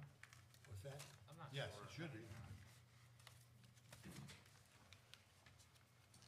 So, before you tonight is the Town of Winchester, asking for your consideration on an application at the intersection of Marshall Street and Old Colebrook Road. Essentially where the Knights of Columbus is, directly across Marshall Street from there. Old Colebrook Road veers off. If you know, page 1, just a big overview of where in town that is. Page 2, shows you the actual location of the culvert pipe. Page 3, it really just shows you the disturbed area. And the reason for the disturbed area being as big as it is because in order to replace the culvert pipe that's failed and the head wall that's failed, we have to bypass traffic because it's a dead-end street. We have to keep it open for emergency vehicles during the process. We looked at even changing the location of the road and not doing the culvert. We looked at doing a traffic bypass through some town-owned property just up the road, but it just didn't make any sense. So what we're proposing to do is the existing existing conditions plan that would be page 4 shows, Marshall Street and a little, I guess I would call it a water course. It's a stream bed, a water course, a creek, a stream, whatever you wanna call it.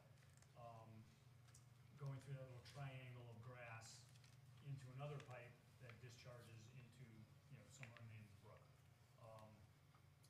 We would have to put a pipe through that, existing stream bed or water course, cover over that, and just build a bypass road over it, replace our culvert, replace the road, and then either leave the pipe or dig it back up and, try to restore the stream bed, to as close to original as possible.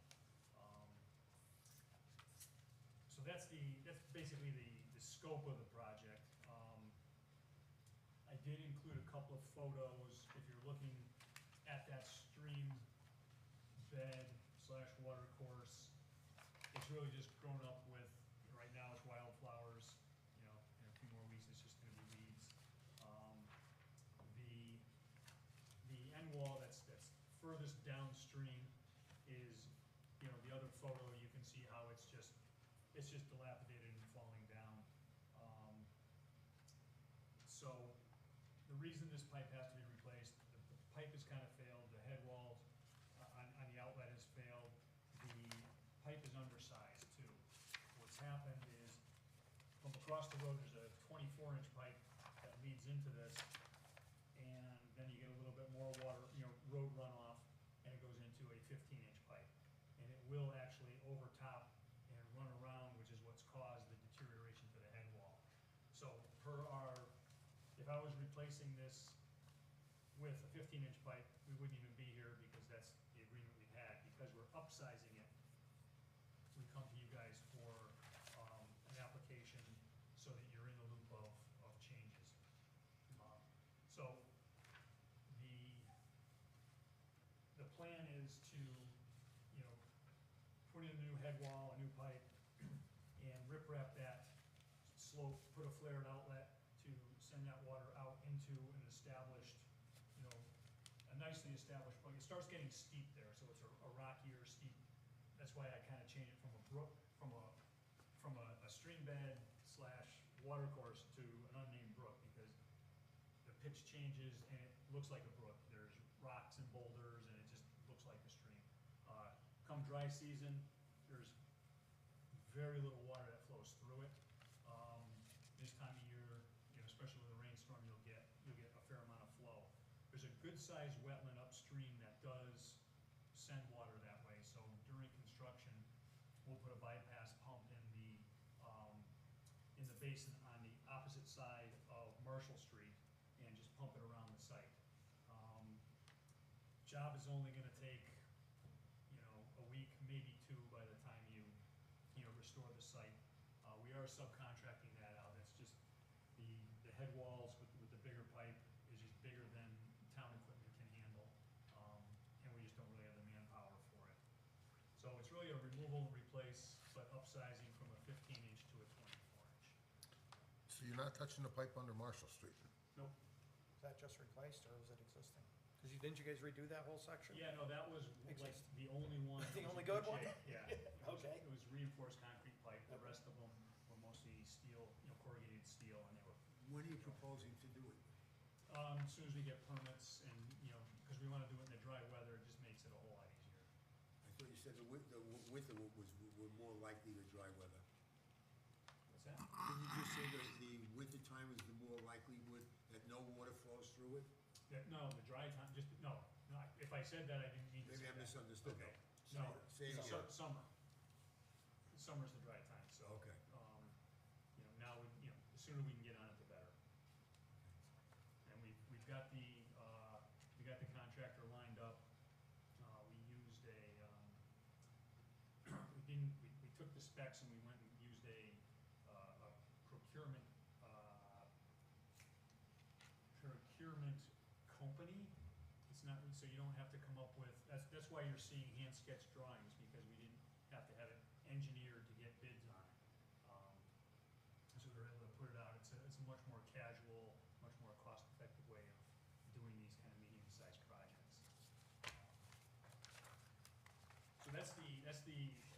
essence of the job. So if you have any questions or any feedback or any guidance, really, the only thing that I really am not showing on here is the erosion control. And that would essentially go from the end of the proposed guide rails down along the bottom of the riprap through that water course and then back up to the guide rail. Very simple little, that'd be the first thing you do once you start handling your water. And the trick is to do it quickly.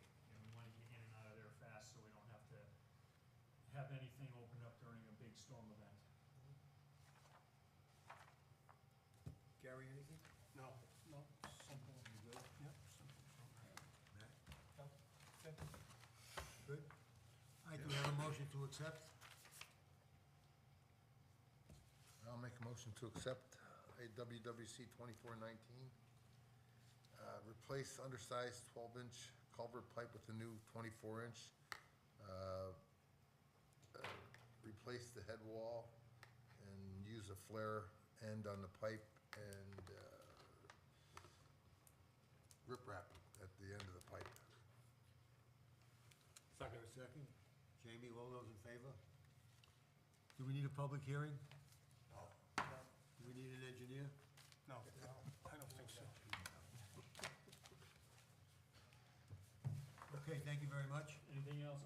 I'll add the ENS to that one plan, it was getting kind of cluttered, so I'll make a separate one and just Okay. call for the erosion control. Thank you very much. Jim, you're gonna stick around, right? Yeah, Okay, we may call on you for. yeah, well, I've got a future. couple of things later on anyway, so.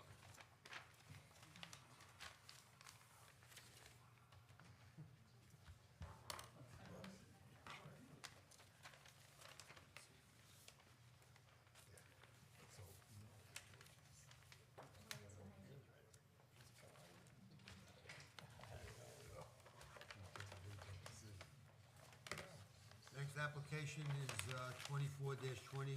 The applicant is Maureen Pisano, 148 East Wakefield Boulevard.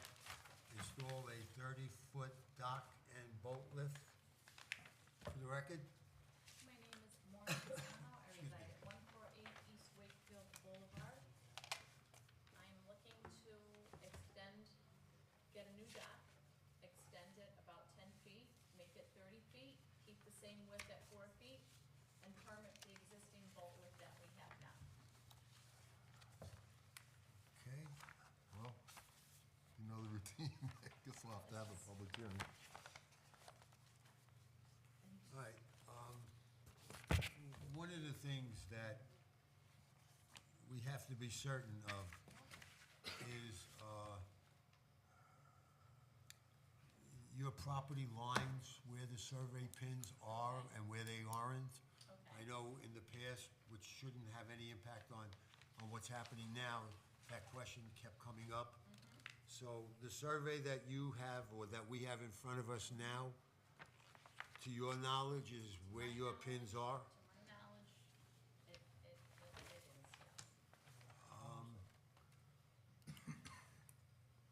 So this was just recently done, updated, Updated, yeah. May 7th.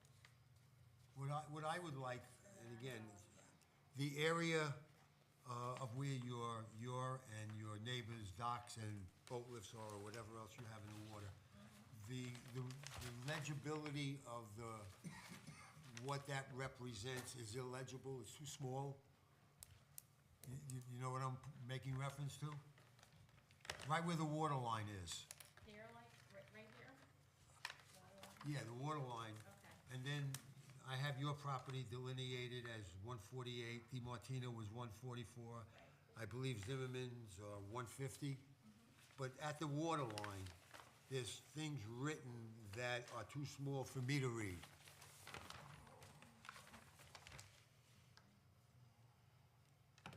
So I'd like them enlarged or make reference to Jeff so that he can somehow make it legible to us. And what's most important are the pins, your littoral boundary pins. We're gonna use a cove method, which your surveyor has addressed. And we'll go from there. Your property is approximately, or do you know exact measurement of the width of it? 30 feet? 30.16. 30, where is it, Jeff? 30.16. Oh, see, I'm looking at this, and I can't read it. Okay, never mind. My whole- I'm striking I- that from my it's- notes. It became legible. Thank you.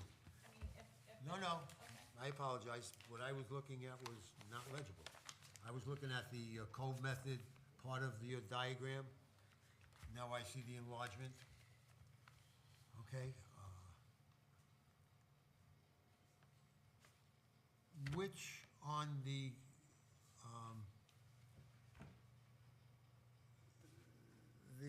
DiMartino property, the 144, Yes, there's a pipe which says boat tie, that's on my property.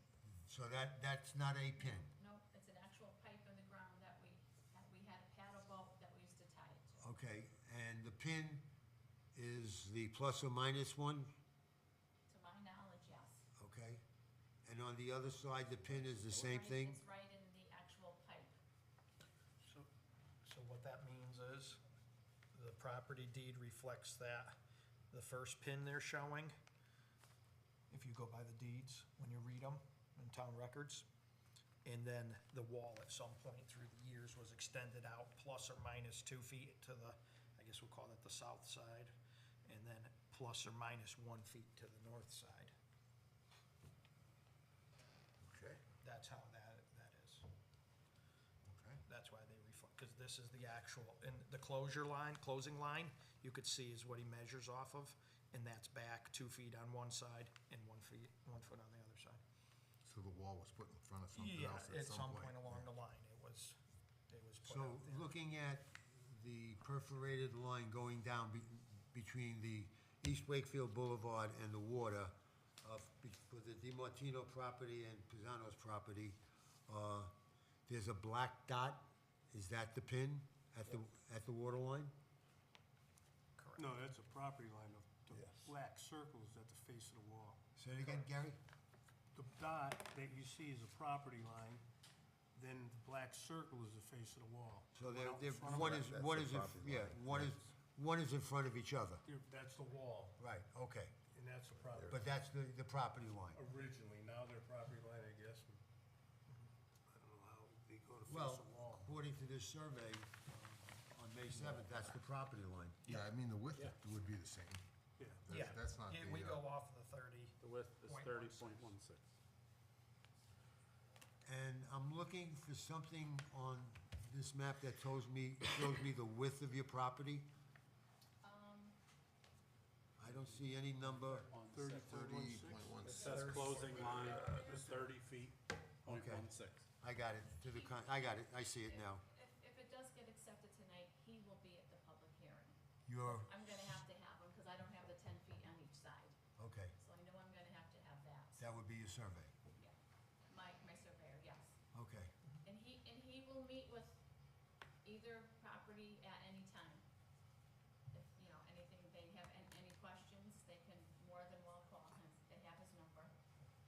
Okay, and then, I know you've heard this before, with 30 feet, 6 inches, the most we can give you would be 15 feet, 8 inches of coverage, She's looking for 14. I just, Looking for 14. okay?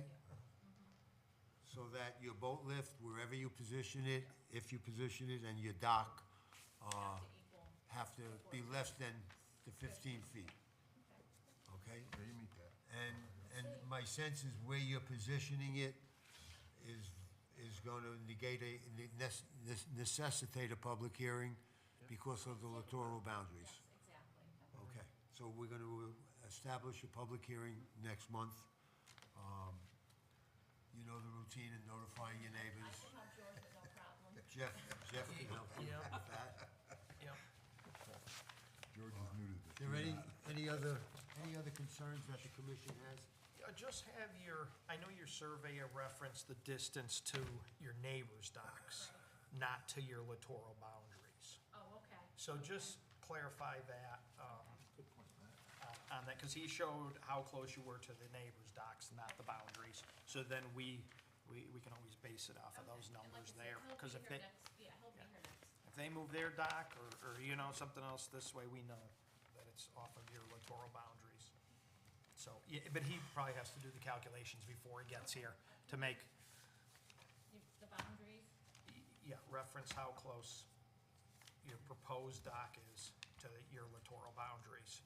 And it doesn't hurt that he shows how close they are to your neighbors also. okay, to littoral boundary. So you're proposing your boat lift to the right of your 30-foot dock, Yes, and it's basically at the very far end of the 30-foot dock, right, which is pretty much how it is now, it's just that the dock shifted.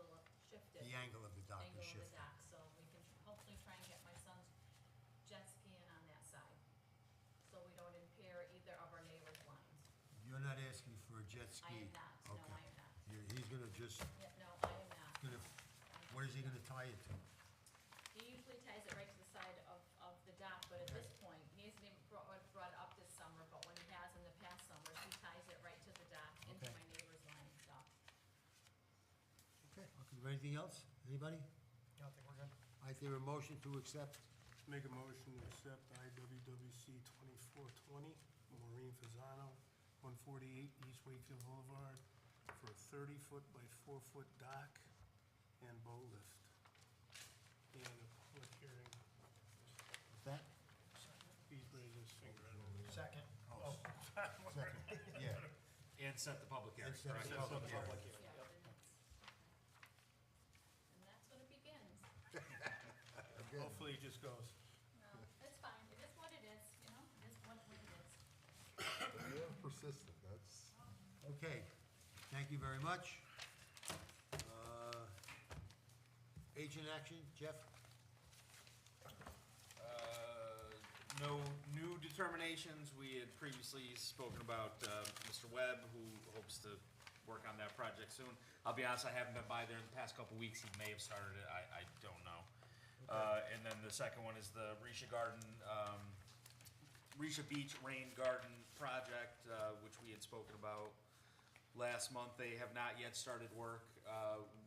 Public Works still needs to make some adjustments there to provide them the proper access, relocate the porta potty to the other side of the property, some minor things like that, but I'll keep you apprised of that information. Under warnings, it appears blank, however, I did issue a verbal warning just today, 262 per truck, not 282. Basically, the owner there has a pre-permitted docks and lifts and whatnot in the water already. He inherited those when he bought the property. He was unaware of the process. He essentially put an extension on one of his docks, which still won't go out any further than 40 feet. I saw it myself today.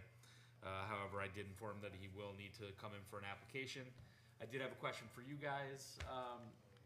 Since there is a permit on file, would you think it appropriate for that to be a modification or a full-scale application? We went back and forth in the office with this today, just kind of wanted your opinion. We landed on a full application, only because how could he modify an application that he was not party to, even though he now owns the permit? So we kind of, went back All right, and let's forth. leave it at the full. So we'll do the full, okay. So that's for warnings, violations, now we can. Just Oh, before go you ahead. get to violations. Yes. One of the things that we left hanging on the agenda early in the evening was the application. Babbage? Yeah, Babbage. Let me just get that number.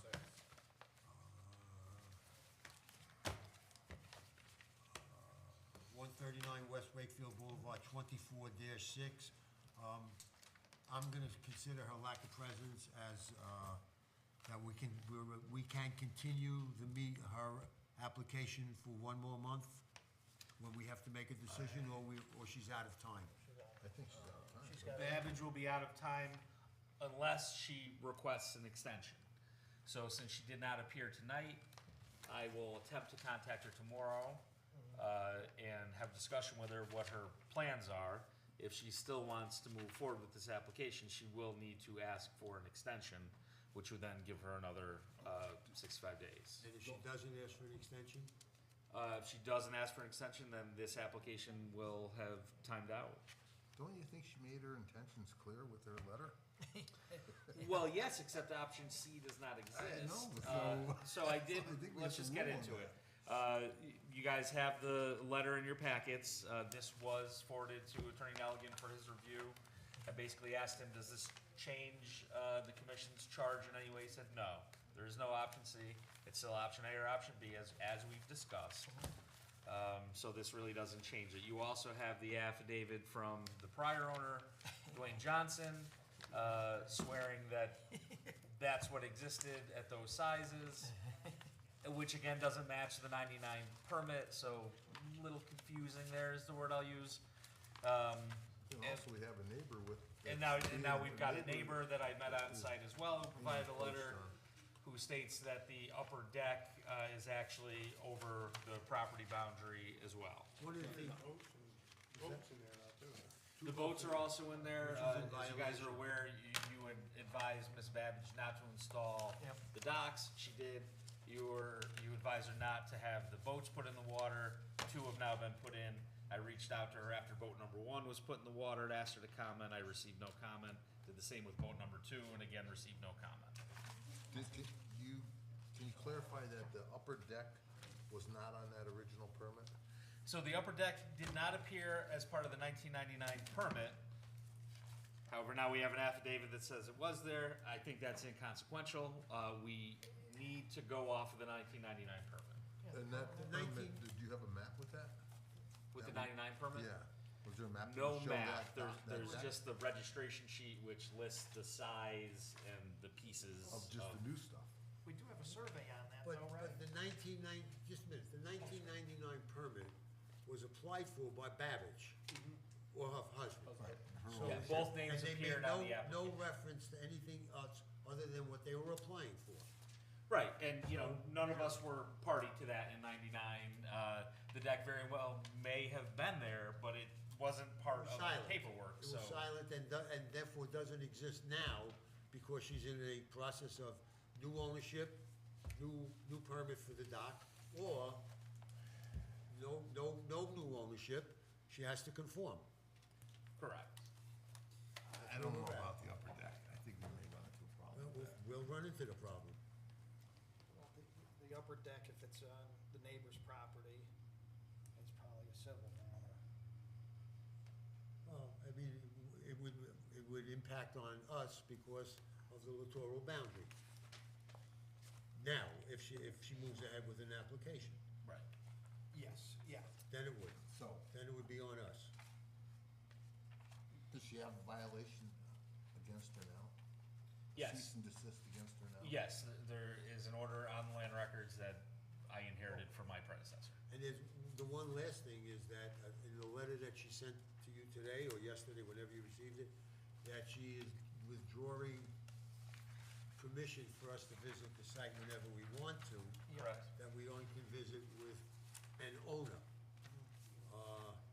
Is it possible, Jeff, for you to reach out to one of the other 2 owners to set up a date when I'd like to visit with that other owner? Do we know who they are? I can, yes, because of the 1% quitclaim deeds, I can attempt to do that. I'm wondering though, because the existing permit is only tied to her. She says an owner. Well, I mean, technically. Yeah. It also says all communication should now go through her attorney's office, the close playing there. her game. And she Yeah. also requested that the minutes be uploaded. We appeased her and uploaded that to her OpenGov portal. There's no reason for this commission to behave any differently toward her as anybody else, period. So we're ready to start finding her? You know, once we, Yeah, we need to discuss that. that's Nelligan's move would be, once this case is closed, then we can begin finding her. Yeah, I'm not sure the exact steps of, Yeah. I think that's the only thing she's gonna respond to. And that's, unfortunately, I tend to agree. okay. Yeah, With the tone of that letter. yeah, no, she's retained legal counsel, so All right. it's fine. And Dwayne Johnson signed this, huh? Yes. Wayne No. Johnson? Dwayne Johnson, The Rock. Gary, you gonna say something? I know who Dwayne Johnson is. I agree 100%, but she's gotta go back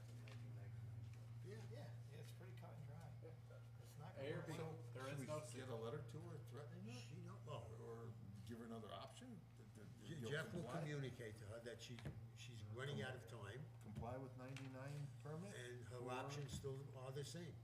Or you start getting fined. Yeah. Yeah, I think Nelligan needs to contact Chris Sika. Looks like.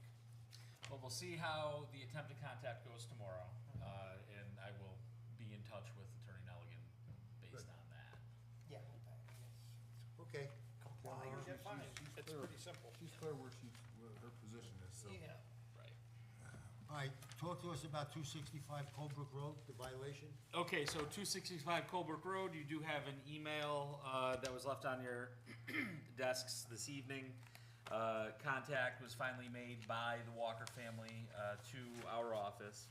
And as you can see in the letter, just to paraphrase, the permanent crossing comes with quite a price tag, which should be no surprise to anyone. That had been discussed right at the outset. But basically, she's asking for some leniency. So, not to speak for you, Mr. Chairman, but we did have some discussions today about perhaps engaging an independent engineer, which the Walkers would have to pay for, to inspect the now temporary crossing to see if it would be adequate, deemed safe enough, whatever terminology we want to come up with, to allow for them to keep it in place. So that's one thought process. Can you summarize what the Army Corps of Engineer, what they had to say about it? I read it. Sure, I read it quick. no. I read it quick before the meeting and I didn't really. The reason they were allowed to put in what we're still calling a temporary crossing was based on emergency access, which the Army Corps approved under whatever section they reference here. So that's how they were able to put it in there without our permit in place in the first place. So that allowed them to do it, and we had the discussion at the time, and which is why the cease and desist and restore order went on the records the way it did with, I believe there were 4 or 5 steps. They've complied with all the steps up to the point where they present a fully engineered plan to this commission for Does the Army review. Corps of Engineer have to sign off on this too? I don't think so, based on this email. Yeah, not if and when they went through the regular process of coming to us. The Army Corps was engaged because of the emergency washout process, and there's a timeline where you have to do it. If we deem that we would like her to hire an engineer to satisfy this commission that their temporary solution to the problem meets an engineer's satisfaction that it's sturdy and it will stand the test of time, whatever they want to say. Will the Army Corps of Engineers need to be involved again, or they're out of the picture? I don't think so, but I could reach out to them as well as state officials, because I did a lot of contact back when this first happened. And the other thing we spoke about was, does town public works need to sign off on this project? Do you want to comment on this at all, Jim? Come on up, Jim. Might as well get started. Just one more thought while Jim's coming up here. Prior to this email even coming in, I discussed the situation with Nelligan again, because at that point we hadn't had any contact, and I asked him what his opinion was.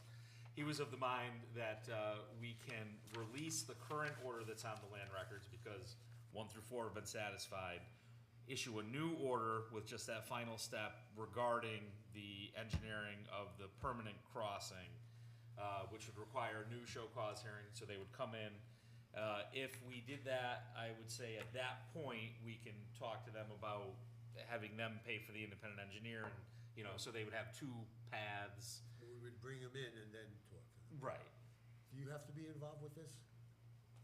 So I would be involved because of a change in driveway regulations that would now become a driveway modification permit kind of thing. So on a relatively small scale, yes. And it's a state road, so it's not, it's not really my purview other than the fact that there would be a driveway on it. Okay. Is the brook on state property? I think part of the brook is on DOT property and part of it is on private property.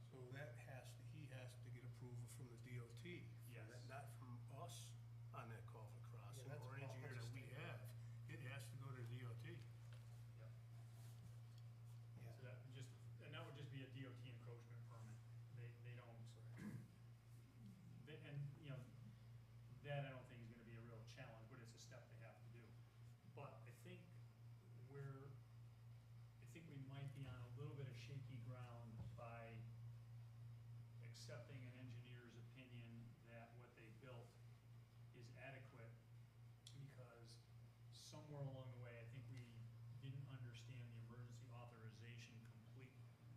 And when they redid it, I think they put in bigger pipes than what they had. The emergency authorization only allows you to rebuild what you have. So by allowing that, you know, we didn't want to rebuild what they had because we knew it wasn't adequate. And even with the bigger pipes, they were inches away from overflowing like shortly after they built them. Really? Yeah. Even with with 4 pipes in there? Really? Yes. So there, my math, and again, I'm not an engineer, but my math tells me that what they installed is hydraulically inadequate to perform the task. I mean, you can always find an engineer that tell you different, but with, there's no hard face, you know, abutments, there's no wing, you know, hard wing walls. This is a temporary structure. Well, It really is. Let's look at the flip side of it, from the homeowner's perspective. Part of the language in the letter makes reference that it would cost somewhere between $250,000 and $500,000 to do this. Can we impose that kind of a cost on them? I think you threw a number of $750 the first time we talked Is that about what it. I said? I think you said $750. I don't feel it's our responsibility to impose that cost. I think we run it by state property that they put it on. The state's got to approve what is there. If that brook flows over and it comes out into the highway, and washes the highway, it's not our responsibility to get into that. That's got to be designed. They have to have something designed. You can't go by what they have in place right now. So then, And we're not, as a town, Jim's not responsible, we're not responsible because it's not our property. so then the solution that I proposed where an engineer would sanction what he saw or she saw and approve it as being something that is viable. Well, they could approve it, but even if it's approved to us, means nothing. It's gotta be approved to the state, the person who owns the property So, for driveway crossing or a so driveway, driveway cut. they did get an encroachment permit to put in what they did. So the state's. Temporary, though. Yeah. This is all Well, it's a based on temporary. Yeah, they're putting in a temporary, good point. Yeah, good point. It's all based on temporary. Yeah. What's So- that? So the state looked at it just the same as Army Corps of Engineers, it's an emergency repair at that point in time, Yeah. but it's a temporary repair. So this has gotta fall back. So the state has to really, So somebody's gotta be in contact with the state. Yeah. Without a doubt. Reach out to them So and see what what are we their opinion responsible is. for? I don't know. Are we responsible because it's the river? You know, to tell you the truth, it's state property and stuff like that. We really have nothing to say about it, Yeah, I other than guess- it's a private driveway. Well, we are, you know, responsible for the, you know, it's a water course, so it does kind of fall into our purview as a wetlands organization and our responsibility to try to maintain, you know, the health of the wetlands and water courses. It fails again, now you're gonna have how many triaxle loads worth of processed gravel and sediment and stuff that has washed down the river. You know, So we need to first, follow through so on it. keep in mind, this was the second failure in like 3 years of that driveway. The first one, I tried to do this exact thing and say, hey, you know, you've got a temporary thing you can do here, but you've gotta pull a permit to do the right thing over time, and they just chose not to. And my guess was it wasn't gonna last 5 years. It lasted 2. So, you know, so this goes back, there's a history of them, you know, knowing the situation they had, and believe me, it's not, I do not feel good about, you know, thrusting them into a position of, Yeah, it's you know, no- this it's a expense. no-win. But we're not the ones that thrust them into it, you know? If we had, let's say Wetlands didn't get involved when it failed the first time, and they just put back what they had, would have failed the second time, and then they would have built it again, and it probably would have failed, you know, that day that it almost overtopped. Absent of entrance and egress to their property,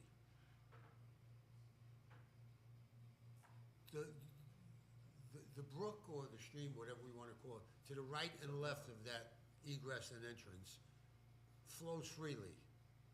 Is there any reason why they just can't put a bridge?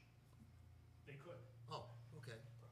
but again, and they were under the impression the cost of a bridge would be less than the cost of a culvert, and they might be right, but that's up to them, like, that's Oh, not okay, our job. all right, I to just, determine. was that concept we never really kicked it around. Yeah, But I they mean, can. We kicked it around and, So they you can't know, put a bridge. They could put a They steel plate. well, it's a pretty big stretch, it's gotta be Oh, Like 30 feet. it's a No. 30, Think yeah, that far? that's a Yeah. big, It's a big stretch, and keep in mind, there's very little property on the roadside. The bridge abutments and stuff like that would encroach in the road.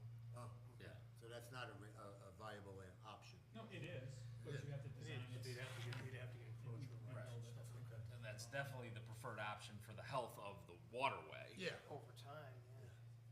But, okay. You know, Alright. the longer this goes on, the more likely they are to have it fail again. And last time and there's two houses, it's not just their house. It's a common driveway for two houses.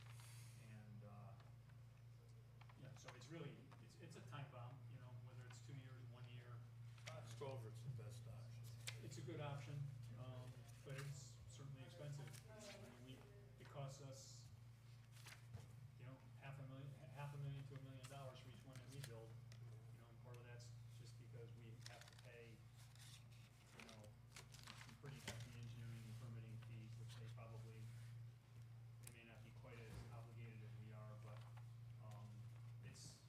it's an endeavor, and we're not the ones that thrust this upon them. This has failed twice. And I know they would rather just hope it doesn't fail again, and, but the fact that they upsize those pipes is not really consistent with, with what Army Corps allowed, but we didn't know that at the time. So where we're going from here?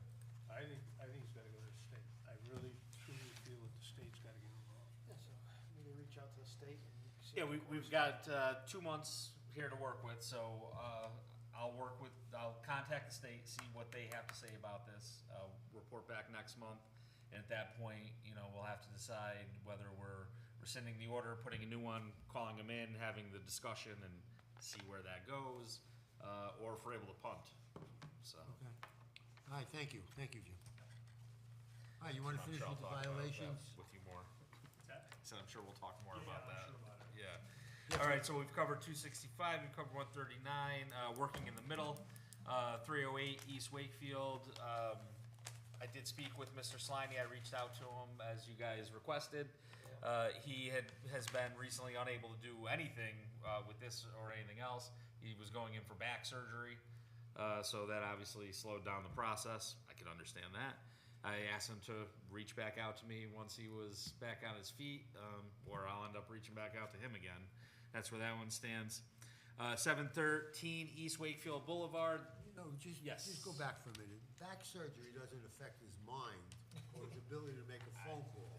Yeah. I mean, this has been going on for 3 or 4 years. Yeah, he's laid up, he can type and You go know, on the I mean- computer and do what he's gotta do. Yeah, I mean, He's just dodging us yeah. for 4 years. All right. Yeah. So it's time to- Go to 713. 713, as you guys know, we did ask tree warden Rollins to write a letter with the attempt to basically put an end to that. New town manager Paul Harrington reviewed that, and he thought we should take one more crack at the owners before we tried to do that and set a precedent. So I reached out and found out that they actually did finally pay for the survey, which they commissioned. She didn't yet have the paper in her hand, but she's gonna call me back. We're gonna meet on site, we're gonna talk it over, and see where we go from there. So at least now we'll know what we're working with on the survey. We don't have to guess anymore. Good. We'll know whose Yeah. property it is. And furthermore, they indicated that they'd be interested in buying that property from the town to extend their property and block any future development of it. So we may come out at a good spot here. Good. Okay, thank you. Jim, Jeff, you with Jim? You No, good? Jim's with me. Oh, Jim's with you. We got 139 first, right? No, we did that. That's the Babbage. Yeah, we could. That's Babbage. Yeah, and that's fine, tell him, we feel bad that he's gonna get back surgery, but Yeah. should have plenty of time to get this taken care of now. Always laid up. Yeah, so, Jamie, anything with Highland Lake? I don't have any updates from, I got something to say on Highland Lake Committee. I think some of you are aware, they know that you guys had reviewed the dock mooring ordinance and proposed some minor changes. And they may be interested in having you pursue additional changes. I'm not exactly sure where they're coming from. I asked representatives to appear at the meeting so you guys could discuss. Do we have a representative? No, oh, Okay. come on, Jeff. Left us one there. In any event, Steve and I talked about it a little bit. It's not like there's a rush to institute the changes that you guys have proposed. So we do want to give them the opportunity to weigh in if they have anything that they'd like to say. If they're unable to appear before us, I offered up our liaison to work with them to find out what their issues were and report back to us. So I'll reach out to them. we'll just put a pin in it for now. Okay. And that's all They I wanted have. to add to it. They wanted to add to the changes. Yeah, I get the sense they were had the understanding that some of the proposals that you might have been making could have gone to the 139 West Wakefield situation, but they don't. The marina and all that business. I thought we were pretty clear about that. I thought so too. Maybe it was more of a hope than an expectation on their part. I don't know. I can't speak for them. And that's just a courtesy, obviously, to Yeah. let them review it and give it Right. input. So, And if, at some point in the future, you're gonna try to have them be the body that oversees dock and mooring. yeah, I don't think you can legally, like I said before. Yeah. I think anything in the water's gotta come before this commission. You can't just give it to an association. All right, anything else? We good? Jim, anything while you're here? Yep, Yeah. so, Settle back in. I wanna say it's 8:15, 8:13, 8:15, 8:17, something like that, East Wakefield. That's that driveway that keeps washing out Yeah. and washing out and settling off the basin in the road. Yeah. So we've spoken with the town attorney to, determine which of our regulations and ordinances apply so that we can draft a letter to that property owner to, remedy the issue. And we got some good feedback and good clarification.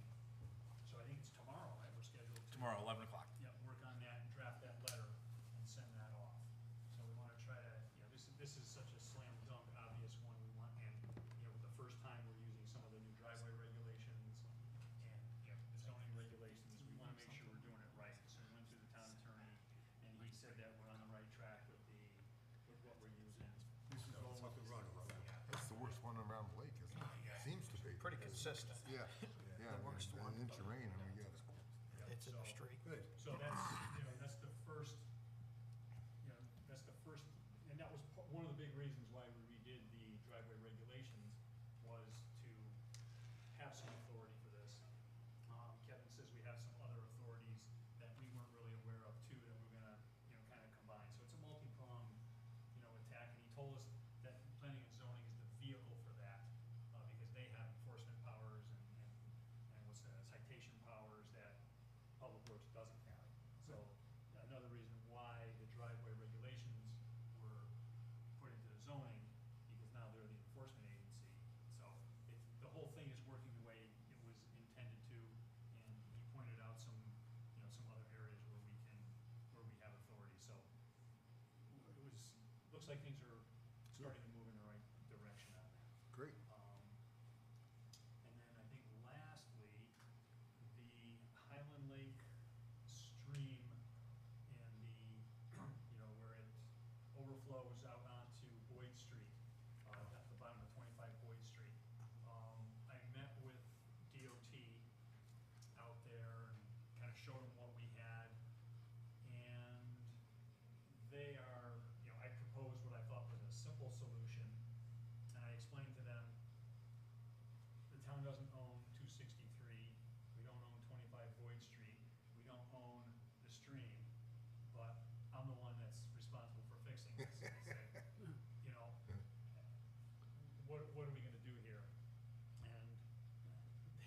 basically said, yeah, we were kinda hoping you would take care of it. Oh, nice. But they're looking at it, we sent stuff to their engineers. My solution was, the simplest thing you could do would be to put the catch basin in on the state road and run it out to the river. And they said, yeah, that would be, but we're not allowed to just do those anymore, we have to, they have water quality reasons, they can't just make an easy fix. So their engineers are looking into it, but I'm not trying to hand it off, we wanna use a full frontal attack on this, where everybody's putting some resources into it to come up with the best situation. But it's in the hands of their engineers now, so I'm happy about that. And they've been watching this, and they want this done too, because it's really their problem. So this is where the gate that you drain the lake with, you thought it flowed through one of the walls, I think Yeah, is what so you were thinking. when we open the gate, or when there's water going over the spillways, doesn't matter either way. If it comes down and it reaches a certain level in the stream, it finds its way out of the stream bank through that property at 25 Boyd Street, and because the elevation of the stream bed is here and Boyd Street is here, it's very close. So it has to get up to a certain level, makes its way through the ground, and pops up under that building, and works its way out onto the road, and then goes down the road. Not a big deal in the summer, maybe Right. some hydroplaning issues, but in the winter, Right. then Wasn't there a lot of work done on Boyd Street in that vicinity the last couple of weeks or months? that You would was, detours and- that was the gas company on And Lake that had Street. nothing to do with any of this? Nope. Okay. But, so DOT's familiar with the drainage stuff in that area and what the possibilities may be. So at least they're looking at it, and they didn't, they were happy that we done the legwork and we learned what we did. They completely understand that we're somewhat powerless in this. But they're happy that we're trying to work with them, and so this is a step in the right direction. Just one other comment, and then we'll ask for an adjournment. I noticed that your crew did a lot of work on the top of Mountain Road, resurfacing that with catch basins and pipes and things. I think we're gonna really find how beneficial all of that work was come winter time. Oh, no doubt. So No doubt. let's hope for the best. Yeah. But at least you attempted to remedy it to a point. Yeah, we're putting under drains everywhere we have ice flows. We're Yeah, good. trying to do it, All right. we do a couple hundred feet here, a couple hundred feet there, and it all adds up, I saw the shape of that pipe you pulled out on East Wakefield Boulevard. That thing was like really distorted. isn't that something? Oh, boy. Yeah, yeah. So, Anyway, yeah, we're picking away at them. is there a motion to adjourn? Well, you here? Oh, why? Come over here. Well, I saw it on the agenda. Jamie, do you wanna talk a little bit about our liaising?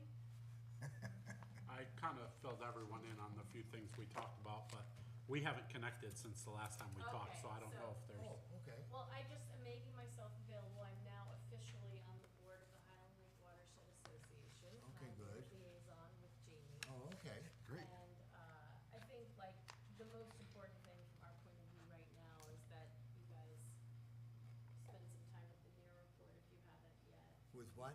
The NEAR report. The water quality. Yeah, The definitely. water quality report. I think that's the most important thing, and deal with the issues of,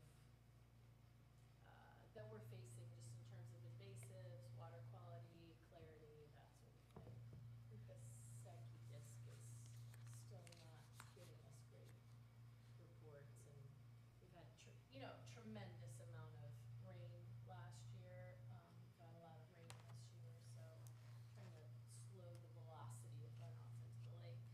I think the work that Jim is doing is probably gonna remedy 60% of the runoff or the muck or whatever that winds up in the lake from the street, from all of these paper roads and everything else that winds up in the middle of East-West Wakefield Boulevard, Lake Avenue, and just congregates until it's swept somewhere, and, not all of it gets picked up in the sweeping and winds up in the manholes and out to the lake. How are those screens working, Jim, that you guys put in the? We haven't done it yet. Oh, I thought you. But I do have an update on it. So Okay. the Highland Lake retrofit program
Will Frank on our commission be involved in that at all?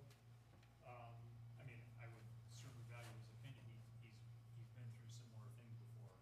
So he's thrown some tidbits of Yeah, good. information at me, so. Let's make it a point then, let him know that we'd like to get him involved.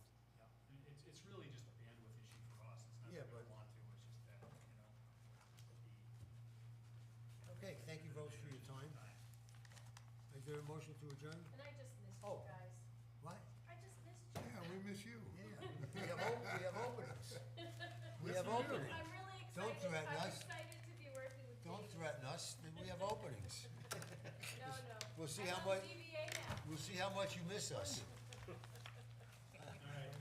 night, guys. Thank you, guys. Thanks, Jim. Motion to adjourn? Second, all in Sorry, favor? didn't mean to ambush you. We had our Highland Lake Watershed Association No, I meeting kinda- tonight, so I was like, I'll just come and listen in. I'm Jeff, by the way. Hi, nice to meet you. Heard wonderful things about you. What's your name? Mary Ann Marino. Okay, I got you. I used to be on this Yeah, yeah. commission, All right. and Well, now what's it, I'm on didn't show watershed. up? And Yeah, that would've added half an hour. unexpectedly Well, even joined that- ZBA. I think.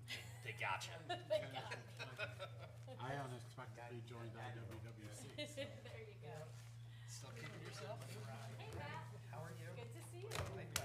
Board is lucky to have you. Yes. How you been?